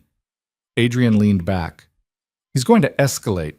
Try other tactics, but we're ready. Whatever he throws at you, we catch it. Why are you doing all this? Really? Elena asked. I know you said it was about your sister, but there has to be more. Nobody just helps strangers like this. Adrian was quiet for a long time. Then he said, because I can. Because I have resources most people don't. Because using them to help people who need it is better than using them for nothing. He met her eyes. And because watching you walk into that restaurant looking like you were barely holding on reminded me of every time I saw Katya pretend everything was fine. I couldn't help her, but I can help you, so I am. I don't know how to repay you. Don't repay me. Just use this chance. Build something. Be someone your kid can be proud of. He stood. That's enough. Elena watched him leave, felt the weight of his expectations settle on her shoulders. Not heavy, just present. A reminder that survival wasn't enough. She had to actually live. The rest of the day passed in a blur. Dr. Chen called to confirm Monday's appointment. Vanessa texted to ask how court went. Elena's lawyer sent paperwork to review. Everything moving forward with momentum that felt both terrifying and necessary. That night, Elena stood in the bathroom looking at her reflection. She didn't look unstable, Didn't look fragile, just looked like a woman who'd made a hard choice and was living with the consequences. Her phone rang. Unknown number. She almost didn't answer, then thought maybe it was important. Hello? Elena. Marcus's voice, tight, controlled, furious underneath. We need to talk. We have a restraining order. You're not supposed to. I'm trying to save our marriage. That's not a violation. It's over, Marcus. Elena's voice was steady. I'm not coming back. Because of him? Because of Volkov? Marcus's voice rose. You think he cares about you. He's using you. Once he's done, you'll be nothing. Just another broken woman he played savior for. Better than being nothing while married to you. The line went silent. Then, you're making a mistake. Maybe, but it's my mistake to make. Elena hung up, blocked the number, sat down on the bed and let herself shake. This was her life now. Court battles and blocked numbers and living under a dangerous man's protection because her husband had turned into a stranger who thought he owned her body. But her baby was safe. She was safe. And tomorrow she'd figure out the next step. That had to be enough. Elena didn't tell Adrian about Marcus's call. She wasn't sure why. Maybe because she was tired of feeling like a problem that needed solving. Maybe because some part of her still felt guilty for blowing up her marriage, even though logically she knew she'd done nothing wrong. Or maybe because she wanted to prove, to herself, to Adrian, to everyone, that she could handle things on her own.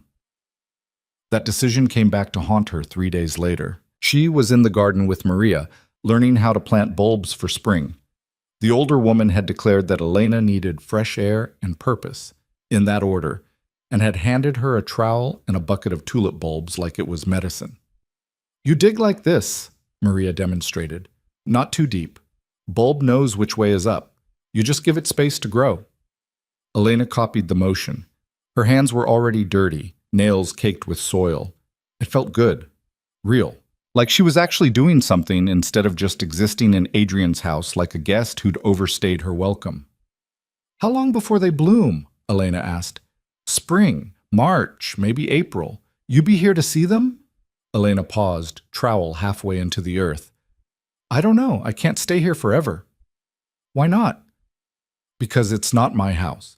Because I need to figure out my own life. Because... Elena stopped. Because I can't keep depending on Adrian's charity. Is not charity if he offering freely. Maria planted another bulb. And is not depending if you working. You think about that? Working for Adrian? Working for yourself. But maybe here, maybe somewhere else. But working, building. Maria gestured to the bulbs. Like these. You plant them now, they grow while you're not looking, then one day flowers. But you got to plant them first. Elena thought about that while they worked. About planting things. About futures that grew while you weren't paying attention. About whether she was actually building something or just hiding. Irina appeared at the edge of the garden. Her expression was controlled, but Elena had learned to read the micro-movements, the tension in her shoulders, the way her hand hovered near her phone. Elena, inside. Now. Elena dropped the trowel and followed.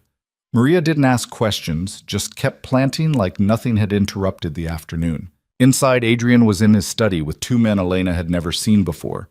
They looked like Irina, controlled, dangerous, the kind of people who solve problems with efficiency rather than conversation. What's wrong? Elena asked. Adrian gestured to his laptop. On the screen was security footage from outside Sterling and Associates. The timestamp showed that morning. Elena watched herself walk into the building, except it wasn't her. Someone else. Blonde wig, similar build, dressed in clothes that looked like Elena's work wardrobe. That's not me, Elena said. I haven't been to work in over a week. We know. Adrian fast-forwarded the footage, showed the fake Elena leaving an hour later, getting into a car, the license plate visible for just a second before the vehicle disappeared into traffic. Marcus's car, one of the men said. His accent was thick. Russian, Elena thought. Registered to his company. We traced it to a parking garage in Midtown. Driver was professional, trained. He's escalating, Irina said, creating narrative that you're unstable, showing up at work disheveled, behaving erratically, building evidence for another custody attempt. Elena's knees went weak. She sat down hard in the nearest chair. But I can prove I wasn't there. Security footage here. Witnesses. I was planting bulbs with Maria, for God's sake. You can prove it, but mud sticks. Adrian closed the laptop. By the time you disprove it, the story's already out there. Your coworkers have seen it. HR has documented it. It becomes part of the narrative Marcus is building. So what do I do? You let us handle it. Adrian's voice was flat, final.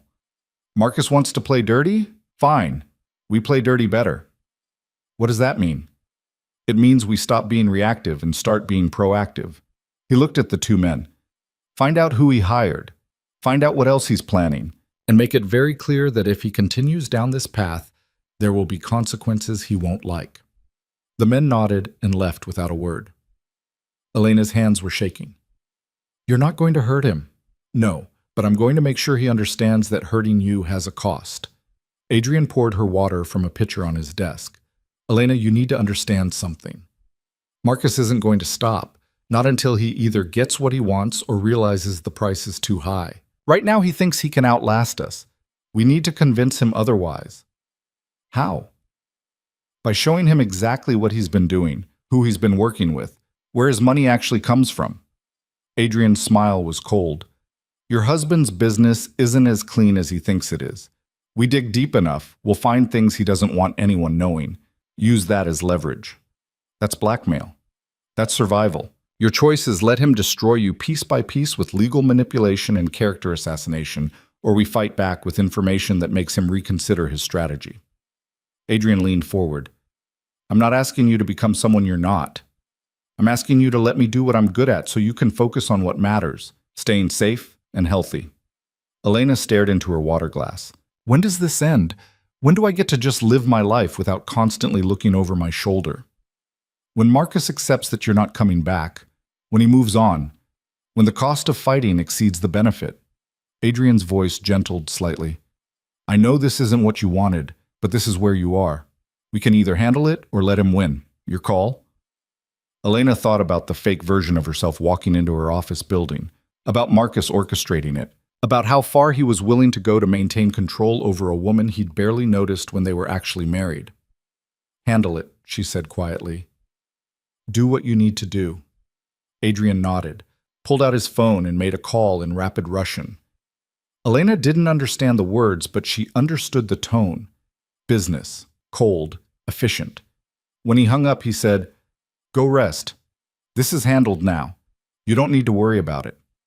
But Elena couldn't rest. Couldn't stop thinking about what Adrian meant by consequences.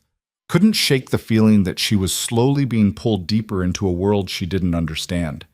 That night, she found herself in the library Adrian had mentioned but she'd never explored. Floor-to-ceiling books, comfortable chairs, a fireplace that someone, probably Maria, had lit earlier. It was the kind of room that invited you to disappear into stories and forget the world outside. Elena pulled down a book at random, didn't even look at the title, just opened it and tried to read. The words blurred. Her mind kept circling back to Marcus, to the fake Elena, to whatever Adrian was planning. Can't focus? She looked up. Adrian stood in the doorway, still wearing the same clothes from earlier. He looked tired, the kind of tired that came from carrying weight nobody else could see. I keep thinking about what you're doing, Elena admitted, about what consequences means in your world. It means making sure Marcus understands there are lines he can't cross without repercussions. Adrian crossed to the bar cart in the corner, poured himself something amber. Your husband's been laundering money through his consulting firm for the past 2 years. Small amounts, subtle, but illegal. Elena's book slipped from her hands. What? One of his major clients is a shell corporation linked to organized crime. Not my organization. Different players, but dirty money nonetheless. Adrian took a sip. He's been taking their cash, running it through legitimate-looking consulting contracts, and cleaning it on the other side. Makes about $200,000 a year doing it. How do you know this? Because I make it my business to know things about people who threaten people under my protection. He set down his glass. I'm not going to turn him in. That would take time and you'd get dragged into it. But I'm going to make sure he knows I know. and that if he continues harassing you, those records find their way to the FBI. Elena felt sick. I was married to him for 3 years. I had no idea. Most people don't see what's right in front of them if they're not looking for it. Adrian moved to the fireplace, stared into the flames. You thought you married someone successful and stable. He thought he married someone who'd stay quiet and not ask questions. Worked great until you developed a spine. I always had a spine. You did. You just forgot how to use it. He glanced back at her. You're remembering now. That's what scares him. Not losing you, losing control. What happens when he gets the message about the money laundering? He'll call his lawyer. They'll try to figure out how much I actually know. They'll realize it's enough to end his career and possibly put him in prison. Then he'll make a choice, keep fighting and risk everything, or walk away and cut his losses. And if he chooses to keep fighting, then I make good on the threat and he goes down. Adrian's voice was matter of fact. But he won't. Marcus is a lot of things, but he's not stupid. He'll back off. Elena wanted to believe that, wanted to think this nightmare would end with Marcus simply giving up and disappearing from her life.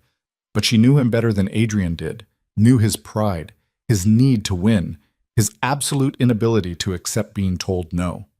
He won't stop, she said quietly. Not unless he's forced to.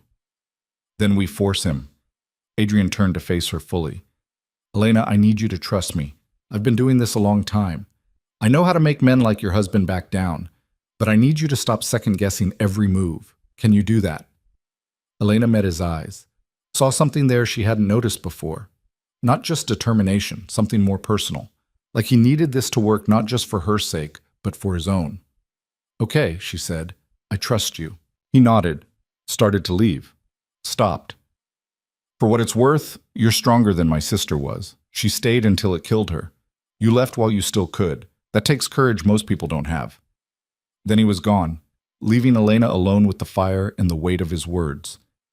The next morning, Elena woke to her phone ringing. Dr. Chen's office reminding her about her appointment in an hour. She'd completely forgotten. Irina drove her into the city. The medical building was in a nice neighborhood, the kind where doctors' offices looked like spas, and nobody talked about money because everyone just had it. Dr. Chen was younger than Elena expected, maybe 40, efficient but kind. She ran through the standard questions, last period, symptoms, family history, with the brisk professionalism of someone who'd done this 1,000 times. Then the ultrasound. Elena lay on the exam table, her shirt pushed up, cold gel on her stomach. The wand pressed down and suddenly the screen filled with grainy black and white images that looked like weather patterns. There, Dr. Chen said, pointing to a small flicker. That's the heartbeat. Elena stared at the screen. That tiny pulse of light was her baby, her child, the reason she'd blown up her entire life. Everything looks good, Dr. Chen continued. Development is right on track for 9 weeks. Due date looks like late May, early June. Is the baby okay?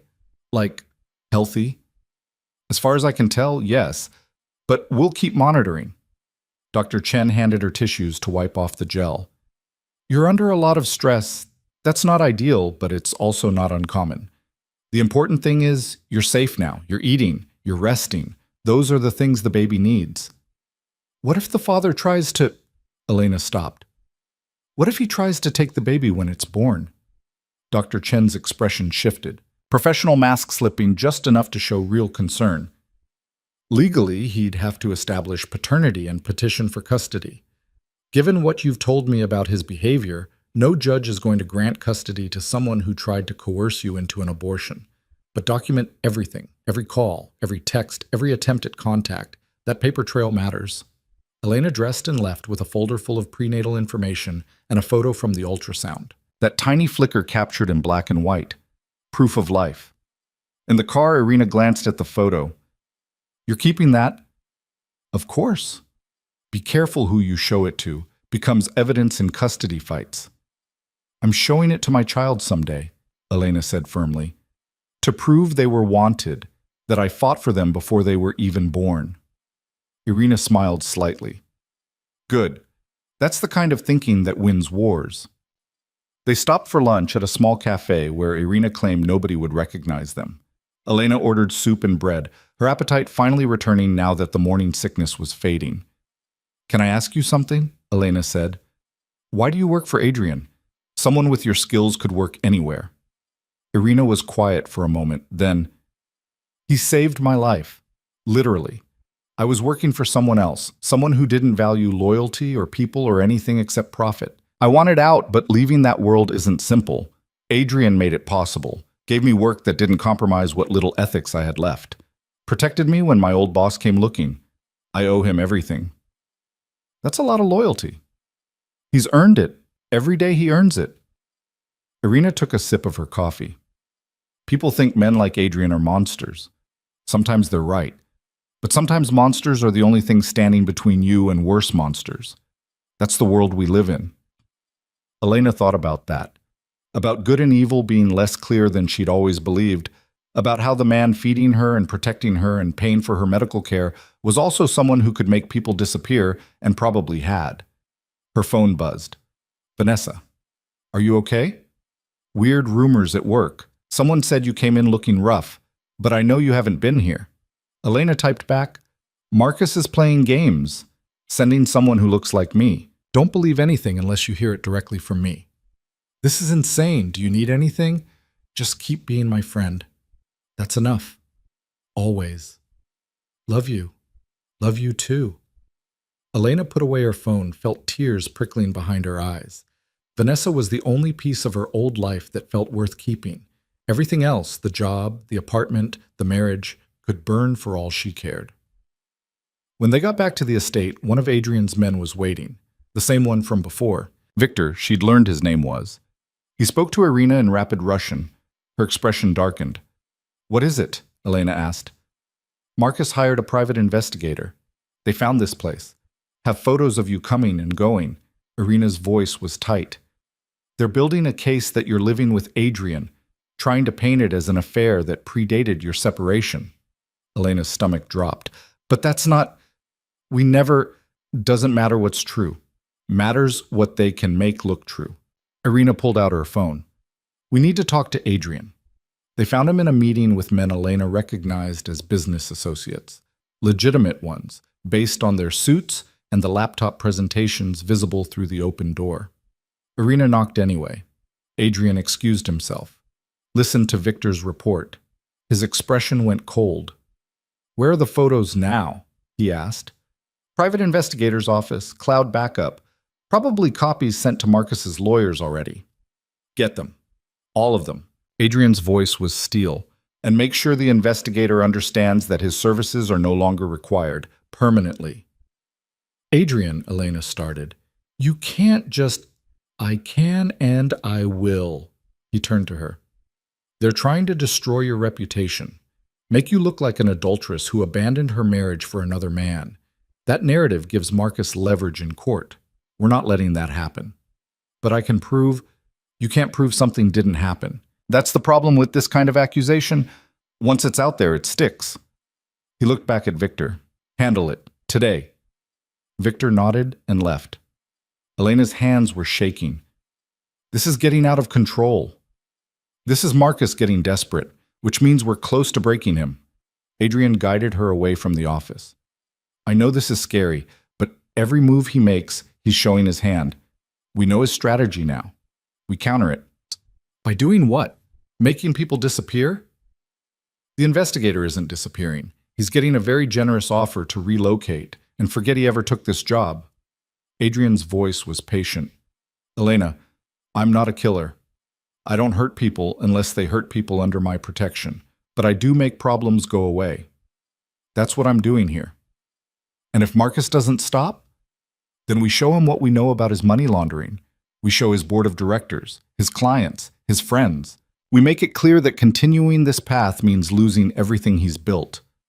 Adrian stopped walking, faced her. "I will protect you, whatever it takes. That's a promise." Elena wanted to believe him, but she was starting to realize that protection came with costs she hadn't anticipated. That living under Adrian's shield meant living in his world, with his rules, where problems got solved with methods she'd never had to consider before. That night, she lay in bed with her hand on her stomach, the ultrasound photo on her nightstand, that tiny flicker of life. Her baby. The reason she was doing all of this. I'm sorry, she whispered to the photo. I'm sorry you're getting dragged into this mess. I'm sorry your father is... She stopped. Couldn't finish the sentence. Marcus would be this baby's father. Biologically, anyway. But he'd also be the man who'd tried to erase them, who'd scheduled an abortion without consent, who'd hired investigators and actors and God knew what else to destroy Elena's credibility. What kind of father was that? Her phone buzzed. Unknown number.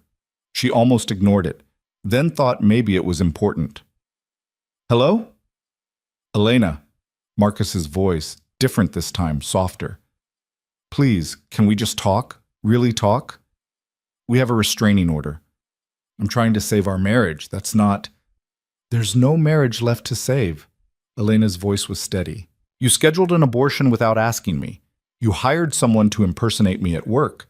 You're building a fake case that I'm having an affair. What part of that sounds like someone trying to save a marriage? Silence. Then, I panicked. The baby. It wasn't planned. I wasn't ready. I made a bad call. You made a decision about my body without my permission. That's not a bad call. That's assault. Elena, please, I love you. I know I haven't shown it well, but I do. Come home. We'll figure this out together. You don't love me. You love the idea of a wife who doesn't argue or have opinions or want things you haven't approved. Elena sat up in bed. I'm done being that person. I'm keeping my baby. I'm building my own life. You need to move on. Is it because of Volkov? Marcus's voice turned sharp. Because you think he cares about you? He doesn't. He's using you for whatever game he's playing. Once you're not useful anymore, Adrian has been more present in 2 weeks than you were in 3 years. He's protected me, helped me, treated me like a person instead of an inconvenience. Elena's voice rose. Whatever his motivations are, they're better than yours ever were. You're making a mistake. Then it's my mistake to make. Stop calling. Stop investigating. Stop trying to control me. We're done, Marcus. Accept it. She hung up, blocked the number, sat in the darkness with her heart pounding and her hands shaking. A knock on her door. Soft. Tentative. Come in, Elena called. Adrian entered. He didn't ask if she was okay, just sat on the edge of her bed like it was the most natural thing in the world. Heard you on the phone, he said. You handled that well. I don't feel like I handled it well. I feel like I'm drowning. You're not drowning. You're fighting. There's a difference. He was quiet for a moment. Marcus called to test you, see if you'd break. You didn't. That matters. When does this end? Soon. Victor confirmed the investigator took our offer. He's relocating to Seattle, taking his files with him. Marcus's lawyers will receive a very thorough breakdown of his financial irregularities tomorrow morning. After that, it's his move. And if he still doesn't stop, then we escalate. But he will. I've seen this pattern 100 times. Men like Marcus fight until the cost exceeds the benefit. Tomorrow, the cost gets very high. Elena looked at him. Really looked. At the man who'd inserted himself into her disaster of a life and refused to let her drown, who'd given her safety and space and the chance to breathe, who carried his sister's death like a weight but transformed it into purpose. Why do you really care? She asked. And don't say it's just about your sister. There's something else. Adrian was quiet for a long time. Then, I told you I couldn't save Katya. What I didn't tell you was that I knew. Months before she died, I knew something was wrong. She'd come visit with bruises she couldn't explain. She'd lost weight, stopped smiling, and I ignored it. Because acknowledging it meant confronting her husband, meant making waves, meant possibly making things worse. His voice went rough. So I did nothing. Told myself she was an adult making her own choices, that it wasn't my place to interfere. And she died thinking nobody cared enough to help. That wasn't your fault. Wasn't it? I had resources, power, connections. I could have done something, anything. Instead, I waited until it was too late. He looked at her. I won't make that mistake again. Every woman I help is a chance to not be the person I was when my sister needed me. You asked why I care? That's why. Because this time I'm not standing by watching someone disappear. Elena's throat was tight. Thank you for seeing me, for helping, for everything. Don't thank me yet. Wait until this is over. He stood. Get some sleep. Tomorrow's going to be interesting. After he left, Elena lay back down. Thought about Katya. About all the women who'd needed help and gotten silence instead. About how Adrian had turned his guilt into something that actually helped people instead of just consuming him. Maybe that's what strength looked like. Not perfection, not fearlessness. Just deciding that your worst moments wouldn't define your whole life. Elena fell asleep with that thought. And for the first time since leaving Marcus, she didn't dream about the past. She dreamed about the future.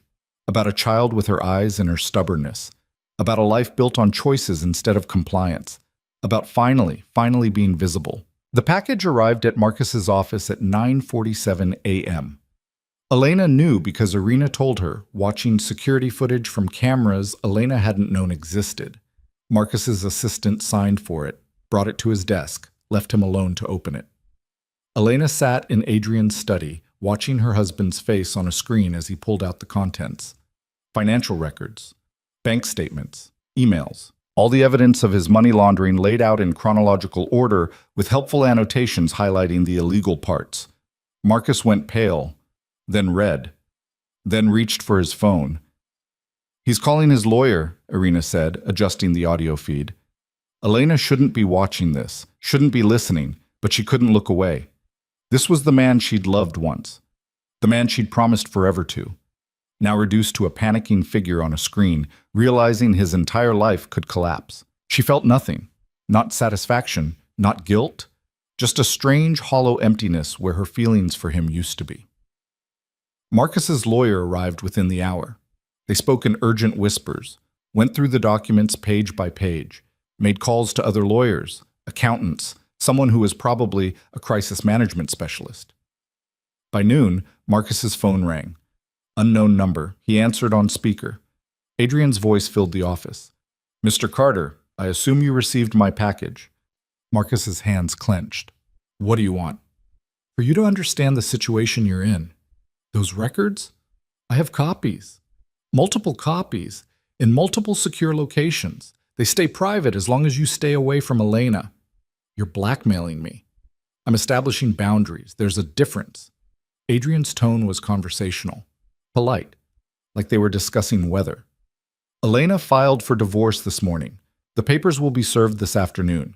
You're going to sign them. No contest, no custody fight, clean break. I'm not signing anything until, yes, you are.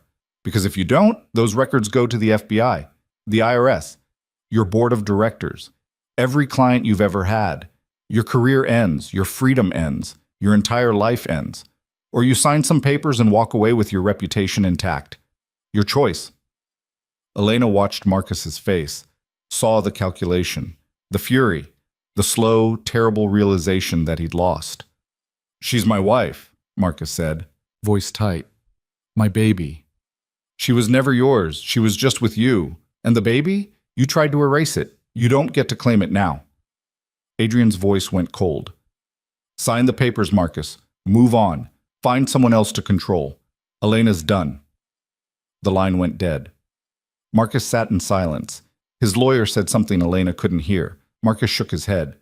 Then, slowly, he gathered the documents and shoved them into his briefcase. He's going to sign, Irina said. He knows when he's beaten. Elena stood, walked to the window, looked out at the gardens where tulip bulbs were buried, waiting for spring. It's really over, she said. Almost. Irina closed the laptop. He'll fight the divorce terms. Try to minimize what you get. But he won't fight the divorce itself. Not when the alternative is prison. I don't want his money, I just want him gone. You're entitled to half of everything, community property. You were married 3 years. Worked while he built his business. You get half. Irina's voice was firm. Don't give up what you're owed because you feel guilty. He doesn't deserve your guilt. Elena thought about that. About the penthouse she'd never felt at home in. The designer clothes she'd never chosen. The life Marcus had built that she'd been expected to inhabit without actually participating in. I want enough to start over, Elena said. A place of my own. Money to support the baby. That's it. Then that's what we ask for. Irina stood. Patricia's handling it. She's good. Won't let Marcus walk away paying nothing.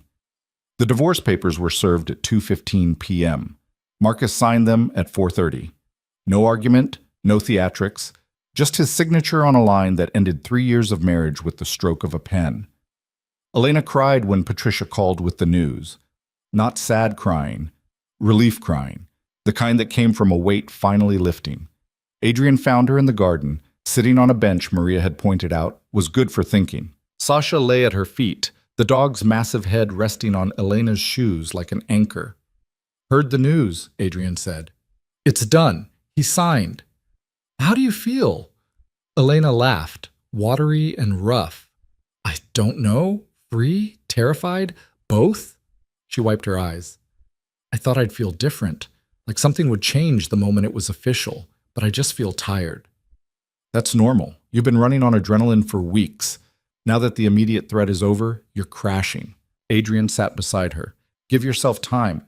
It'll catch up eventually. What happens now? I can't stay here forever. I need to figure out my own life. So figure it out. Nobody's rushing you. He was quiet for a moment. You could stay. Work for me. Legitimate work. I need someone good with analysis, and I hear you're excellent at it. Elena looked at him. You're offering me a job? I'm offering you options. You want to go back to consulting? I have connections. You want to try something new? I can facilitate that. You want to work for me? The position's yours. But you need to decide what you actually want instead of just reacting to what other people expect. I don't know what I want.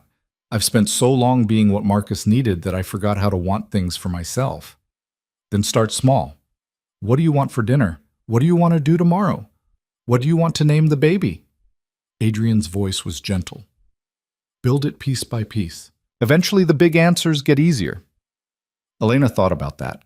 About starting with small choices and working up to the big ones. About learning to want things again without guilt or apology. I want to stay, she heard herself say. Not forever, but for now. While I figure things out, if that's okay. More than okay. Adrian stood.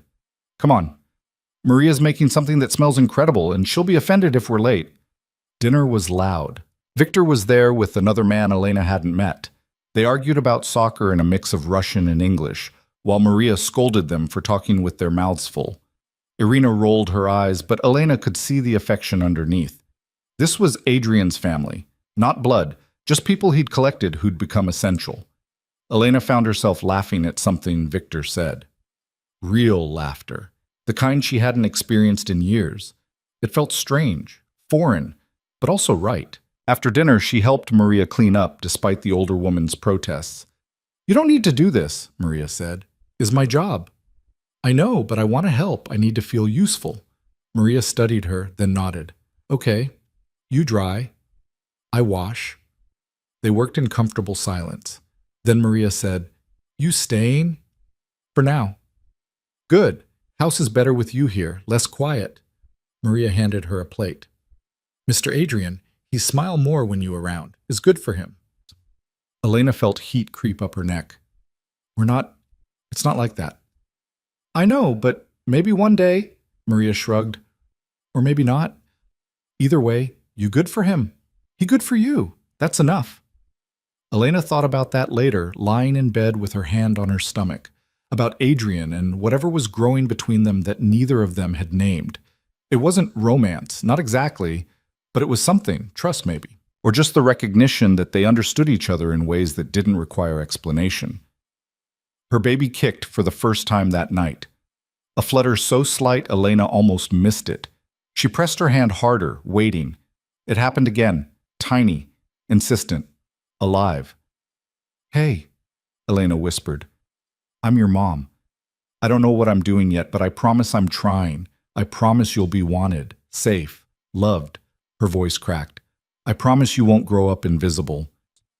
The weeks that followed were strange. Elena started working for Adrian's company, actual legitimate shipping logistics that required her analytical skills and paid better than Sterling and Associates ever had. She found an apartment in the city, small but hers, that Adrian's people helped her furnish. She started divorce proceedings that Marcus's lawyers dragged out but couldn't stop. She built a life, piece by piece, choice by choice. By December, Elena was showing. A small bump that she stopped trying to hide. She bought maternity clothes that actually fit, decorated the nursery in her apartment with colors she chose, made plans for a future that was finally, actually hers. Marcus tried calling once. Elena didn't answer. He sent flowers with a card that said he was sorry and wanted to talk. Elena threw them away. He was the past. She was building toward something else. Vanessa visited one Saturday, bearing coffee, decaf for Elena, and opinions. "You look different," Vanessa said, studying her. "Good different. Like you're actually here instead of just going through motions." "I feel different." Elena poured the coffee. "I don't know how to explain it. Like I was walking around half asleep for 3 years and suddenly I'm awake. It's called living instead of surviving." Vanessa took a sip. "So what's the deal with Volkov? Everyone at work has theories." "There's no deal. He helped me when nobody else would. Now I work for him. That's it."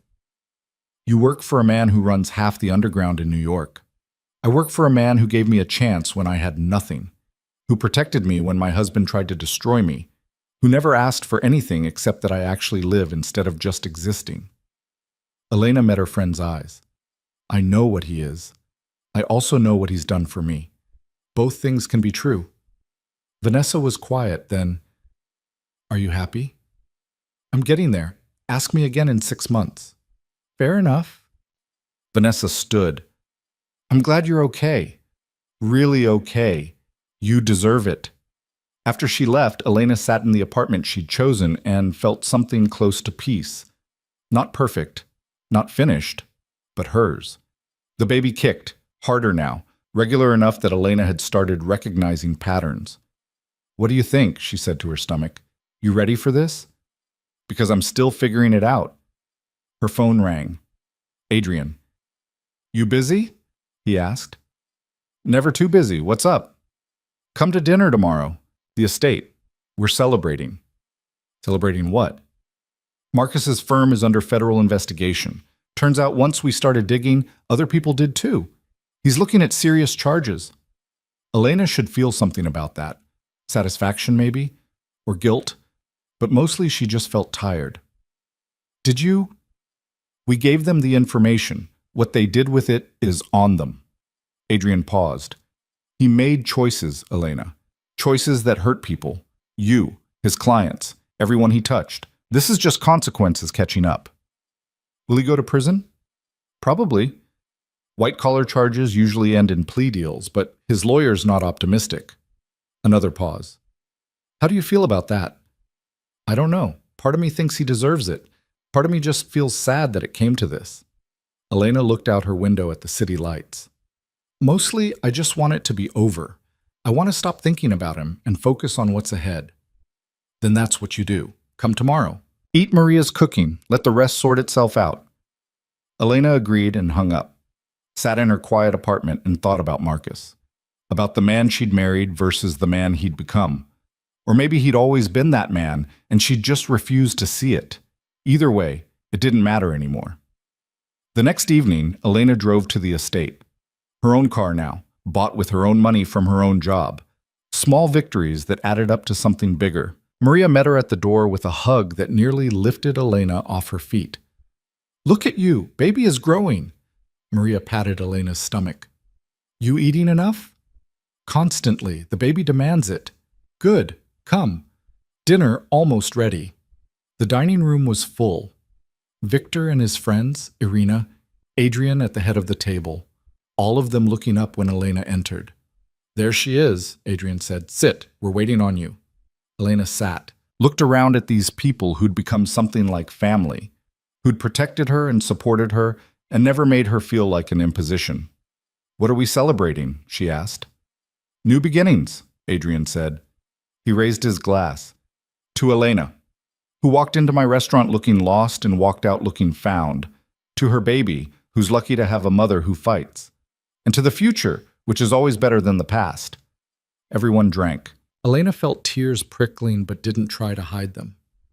"Thank you," she said, "all of you, for seeing me when I couldn't see myself, for helping me remember what it feels like to actually live." "You did the hard part," Irina said. "We just gave you space to do it." Dinner was loud and warm, and everything Elena had been missing without knowing it. Stories and laughter and arguments about nothing important. The kind of meal that fed something deeper than hunger. After, Adrian walked her out to her car. "You're doing well," he observed. "Thanks to you." "Thanks to you. I just opened doors. You walked through them." He leaned against her car. "What's next? You figured that out yet?" "Next is having this baby, making sure they're healthy, building a life where they feel safe and wanted." Elena paused. "And maybe one day, when I'm ready, figuring out what love looks like when it's not slow poison." "You'll get there. You've got time." "What about you? What's next for Adrian Volkov?" He smiled, rare and genuine. "Keep doing what I do. Help people who need it. Build things that last. Maybe one day find something that makes me feel the way you feel when you talk about your baby." "You will. You're too stubborn not to." Learn from the best. He opened her car door. "Drive safe. Text when you get home." Elena drove back to the city with the radio on and the windows cracked. Let the cold air clear her head. Thought about the life she was building. The baby growing inside her. The future spreading out like possibility. Her phone buzzed at a red light. Unknown number. She almost didn't look. Then did. "I'm sorry. For everything. You deserved better. M." Elena stared at the message. The first real apology Marcus had ever given her. Too late. Too small. But still there. She deleted it without responding. Some apologies didn't deserve acknowledgement. Some bridges were better burned than crossed. Elena drove home to her apartment, made tea, sat on her couch with her hand on her stomach, and let herself imagine the future. A baby with her dark hair, late nights and early mornings, teaching someone how to be strong and soft at the same time, building a life where love didn't require losing yourself. The baby kicked. Elena laughed. "I know," she said. "I'm excited too." The months passed. Elena's stomach grew. Marcus went to trial and took a plea deal. 3 years minimum security, restitution to his victims, permanent suspension of his business licenses. He'd be out before the baby started school, but he'd never be who he was. Elena felt nothing when she heard, just relief that it was done. She worked through her pregnancy. Light duties toward the end, but Adrian never pushed her to stop, just made accommodations and let her decide what she could handle. Vanessa threw her a baby shower, small, just a few friends and Maria, who cried and brought enough food to feed 30 people. Elena opened gifts and felt surrounded by love that asked for nothing in return. In late May, 2 weeks before her due date, Elena's water broke at 3 in the morning. She called Irina, who arrived in 15 minutes with a bag already packed. They drove to the hospital in comfortable silence, Elena breathing through contractions and trying not to panic. "You're going to be fine," Irina said. "You've handled worse than this. Pretty sure childbirth is objectively worse than divorce proceedings. Different kind of pain. This one ends with something good." Labor was long, brutal. Every terrible thing people said about childbirth turned out to be true. Elena screamed at nurses and squeezed Irina's hand hard enough to leave marks and wondered if she was going to die. But then, after 18 hours of hell, the doctor said, "One more push," and suddenly there was crying, high-pitched and indignant, and the most beautiful sound Elena had ever heard. "It's a girl," the doctor said, holding up a tiny, angry, perfect human. They put her on Elena's chest, all 7 pounds of her, dark hair, eyes that would probably be brown, tiny fists waving like she was ready to fight the world. Elena looked down at her daughter and felt something break open inside her chest. Not breaking bad. Breaking open. Making room for love so big it didn't fit inside her ribcage. "Hi," Elena whispered. "I'm your mom. I've been waiting to meet you." The baby stopped crying, looked at Elena with unfocused eyes, seemed to recognize her voice. "You're safe," Elena said. "You're wanted. You're loved. I promise. I promise you'll never be invisible." Irina took photos, called Adrian. Within an hour, Maria arrived with food nobody would eat and tears streaming down her face. Victor showed up with flowers. Adrian came last, slipping into the room quietly. "She's beautiful," he said, looking at the baby sleeping in Elena's arms. "She's perfect." Elena adjusted the blanket. "I'm naming her Katya, after your sister." if that's okay. Adrian went very still, then he nodded. Couldn't speak, just nodded. She would have been proud of you, Elena said quietly, of what you built from your grief, how you turned loss into protection for people who needed it. Thank you, Adrian managed, for remembering her, for this. He left quickly. Elena understood. Some emotions were too big for witnesses. The next days were a blur. Learning to feed Katya, learning her cries, learning what kind of mother she'd be, sleep-deprived and terrified and completely in love. Vanessa visited and held the baby with the careful grip of someone who'd never touched an infant before. She looks like you, Vanessa said. Thank God. I was worried she'd look like Marcus. Even if she did, she'd still be yours. Biology doesn't determine who matters. Elena thought about that, about Marcus in prison, about whether he'd ever meet his daughter, about whether she even wanted him to. She'd sent one message through his lawyer, a photo of Katya with the caption, "Your daughter, healthy, safe, loved, thought you should know she exists." Marcus had responded through the same lawyer. Can I see her? Elena was still deciding. Part of her thought every child deserved to know their father. Part of her thought some fathers didn't deserve to know their children. She'd figure it out. Eventually. When Katya was old enough to have opinions. For now, it was enough to keep her safe and fed and wrapped in the kind of love that didn't require losing yourself to give. 6 weeks after Katya was born, Elena went back to work. Part-time. Remote when possible. Adrian had restructured her position to accommodate motherhood without making it feel like charity. She worked from her apartment with Katya sleeping in a bassinet beside her desk, analyzed shipping routes and logistics while her daughter made small noises, built a career and raised a baby and proved you could do both without perfect balance, just persistent effort. By fall, Elena had saved enough to put a down payment on a small house outside the city. Nothing fancy. Just 2 bedrooms and a yard where Katya could eventually play. A place that was entirely theirs. Adrian helped her move, showed up with Victor and a truck, and muscles that made the whole process take 3 hours instead of 3 days. You didn't have to do this, Elena said, watching them carry boxes. I know, but I wanted to. Adrian set down a box marked kitchen. You're doing good work, building something real. I like being part of that. You've been part of it from the beginning. Then let me be part of the next chapter too. He looked around the house. You need anything? Security system, references for contractors, someone to install the car seat properly? You call. Adrian. Elena put a hand on his arm. Thank you. For everything. For seeing me when nobody else did. For protecting me when I couldn't protect myself. For giving me space to become someone I'm proud of. You did all of that yourself. I just held the door open. You did more than that. You showed me what it looks like when someone actually cares. Not controlling, not possessive, just caring because you want to, not because you expect something back. Adrian was quiet. Then he said, You and Katya, you're safe here. But you know I'm here if you need anything, always. I know, and that means everything. He left with Victor, the house suddenly quiet. Elena walked through rooms that smelled like fresh paint and possibility. Katya slept in her carrier, oblivious to the significance of the moment. This was theirs, built from nothing, from the ashes of a marriage that had nearly destroyed her, from the protection of a dangerous man who'd turned out to be the safest person she'd ever known. Elena picked up her daughter, held her close, looked out the window at the yard where tulips would bloom next spring from bulbs she'd plant herself. Look at this, Elena whispered to Katya. This is ours. Nobody else's, just ours. The baby yawned, completely unimpressed. Elena laughed, put her daughter down for a nap, started unpacking boxes.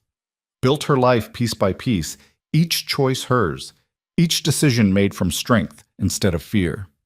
That night, after Katya was asleep and the house was quiet, Elena stood in her kitchen drinking tea and thinking about the past year. About the woman who'd walked into a restaurant looking for somewhere to hide. About how that woman had become someone who owned a house and raised a baby and worked a job she was good at. About how invisible had become visible. Her phone buzzed. Adrian, house looks good. You settling in okay? Yeah, feels like home. Good. That's what it should feel like. Thank you. For everything. Stop thanking me. You earned this. Elena smiled, set down her phone, looked around at the life she'd built. He was wrong. She hadn't earned it. She'd fought for it, clawed her way out of a situation that was killing her and refused to go back even when it was terrifying. She'd chosen herself and her baby over comfort and familiarity. She'd learned to want things and demand space and exist without apology. That wasn't earning, that was surviving. And then, slowly, living. Outside, the moon rose over her yard, over the neighborhood where she'd build a life for Katya, over the city where Adrian was probably still working, protecting other women who needed someone to see them. Elena thought about his sister, about Katya who died because nobody helped, about baby Katya sleeping upstairs, named after a woman she'd never meet, but whose story had saved her mother's life. I won't forget, Elena whispered to the night. I won't forget what it cost to get here. I won't forget the people who helped, and I won't let your daughter grow up thinking she has to disappear to deserve love. The house settled around her. New foundation, new walls, new possibility. Elena finished her tea, checked on Katya one more time. Then she went to bed in a house that was hers, in a life that was hers, with a future that stretched out bright and uncertain, and finally, completely hers. She'd been invisible for 3 years, but not anymore. Now she was home.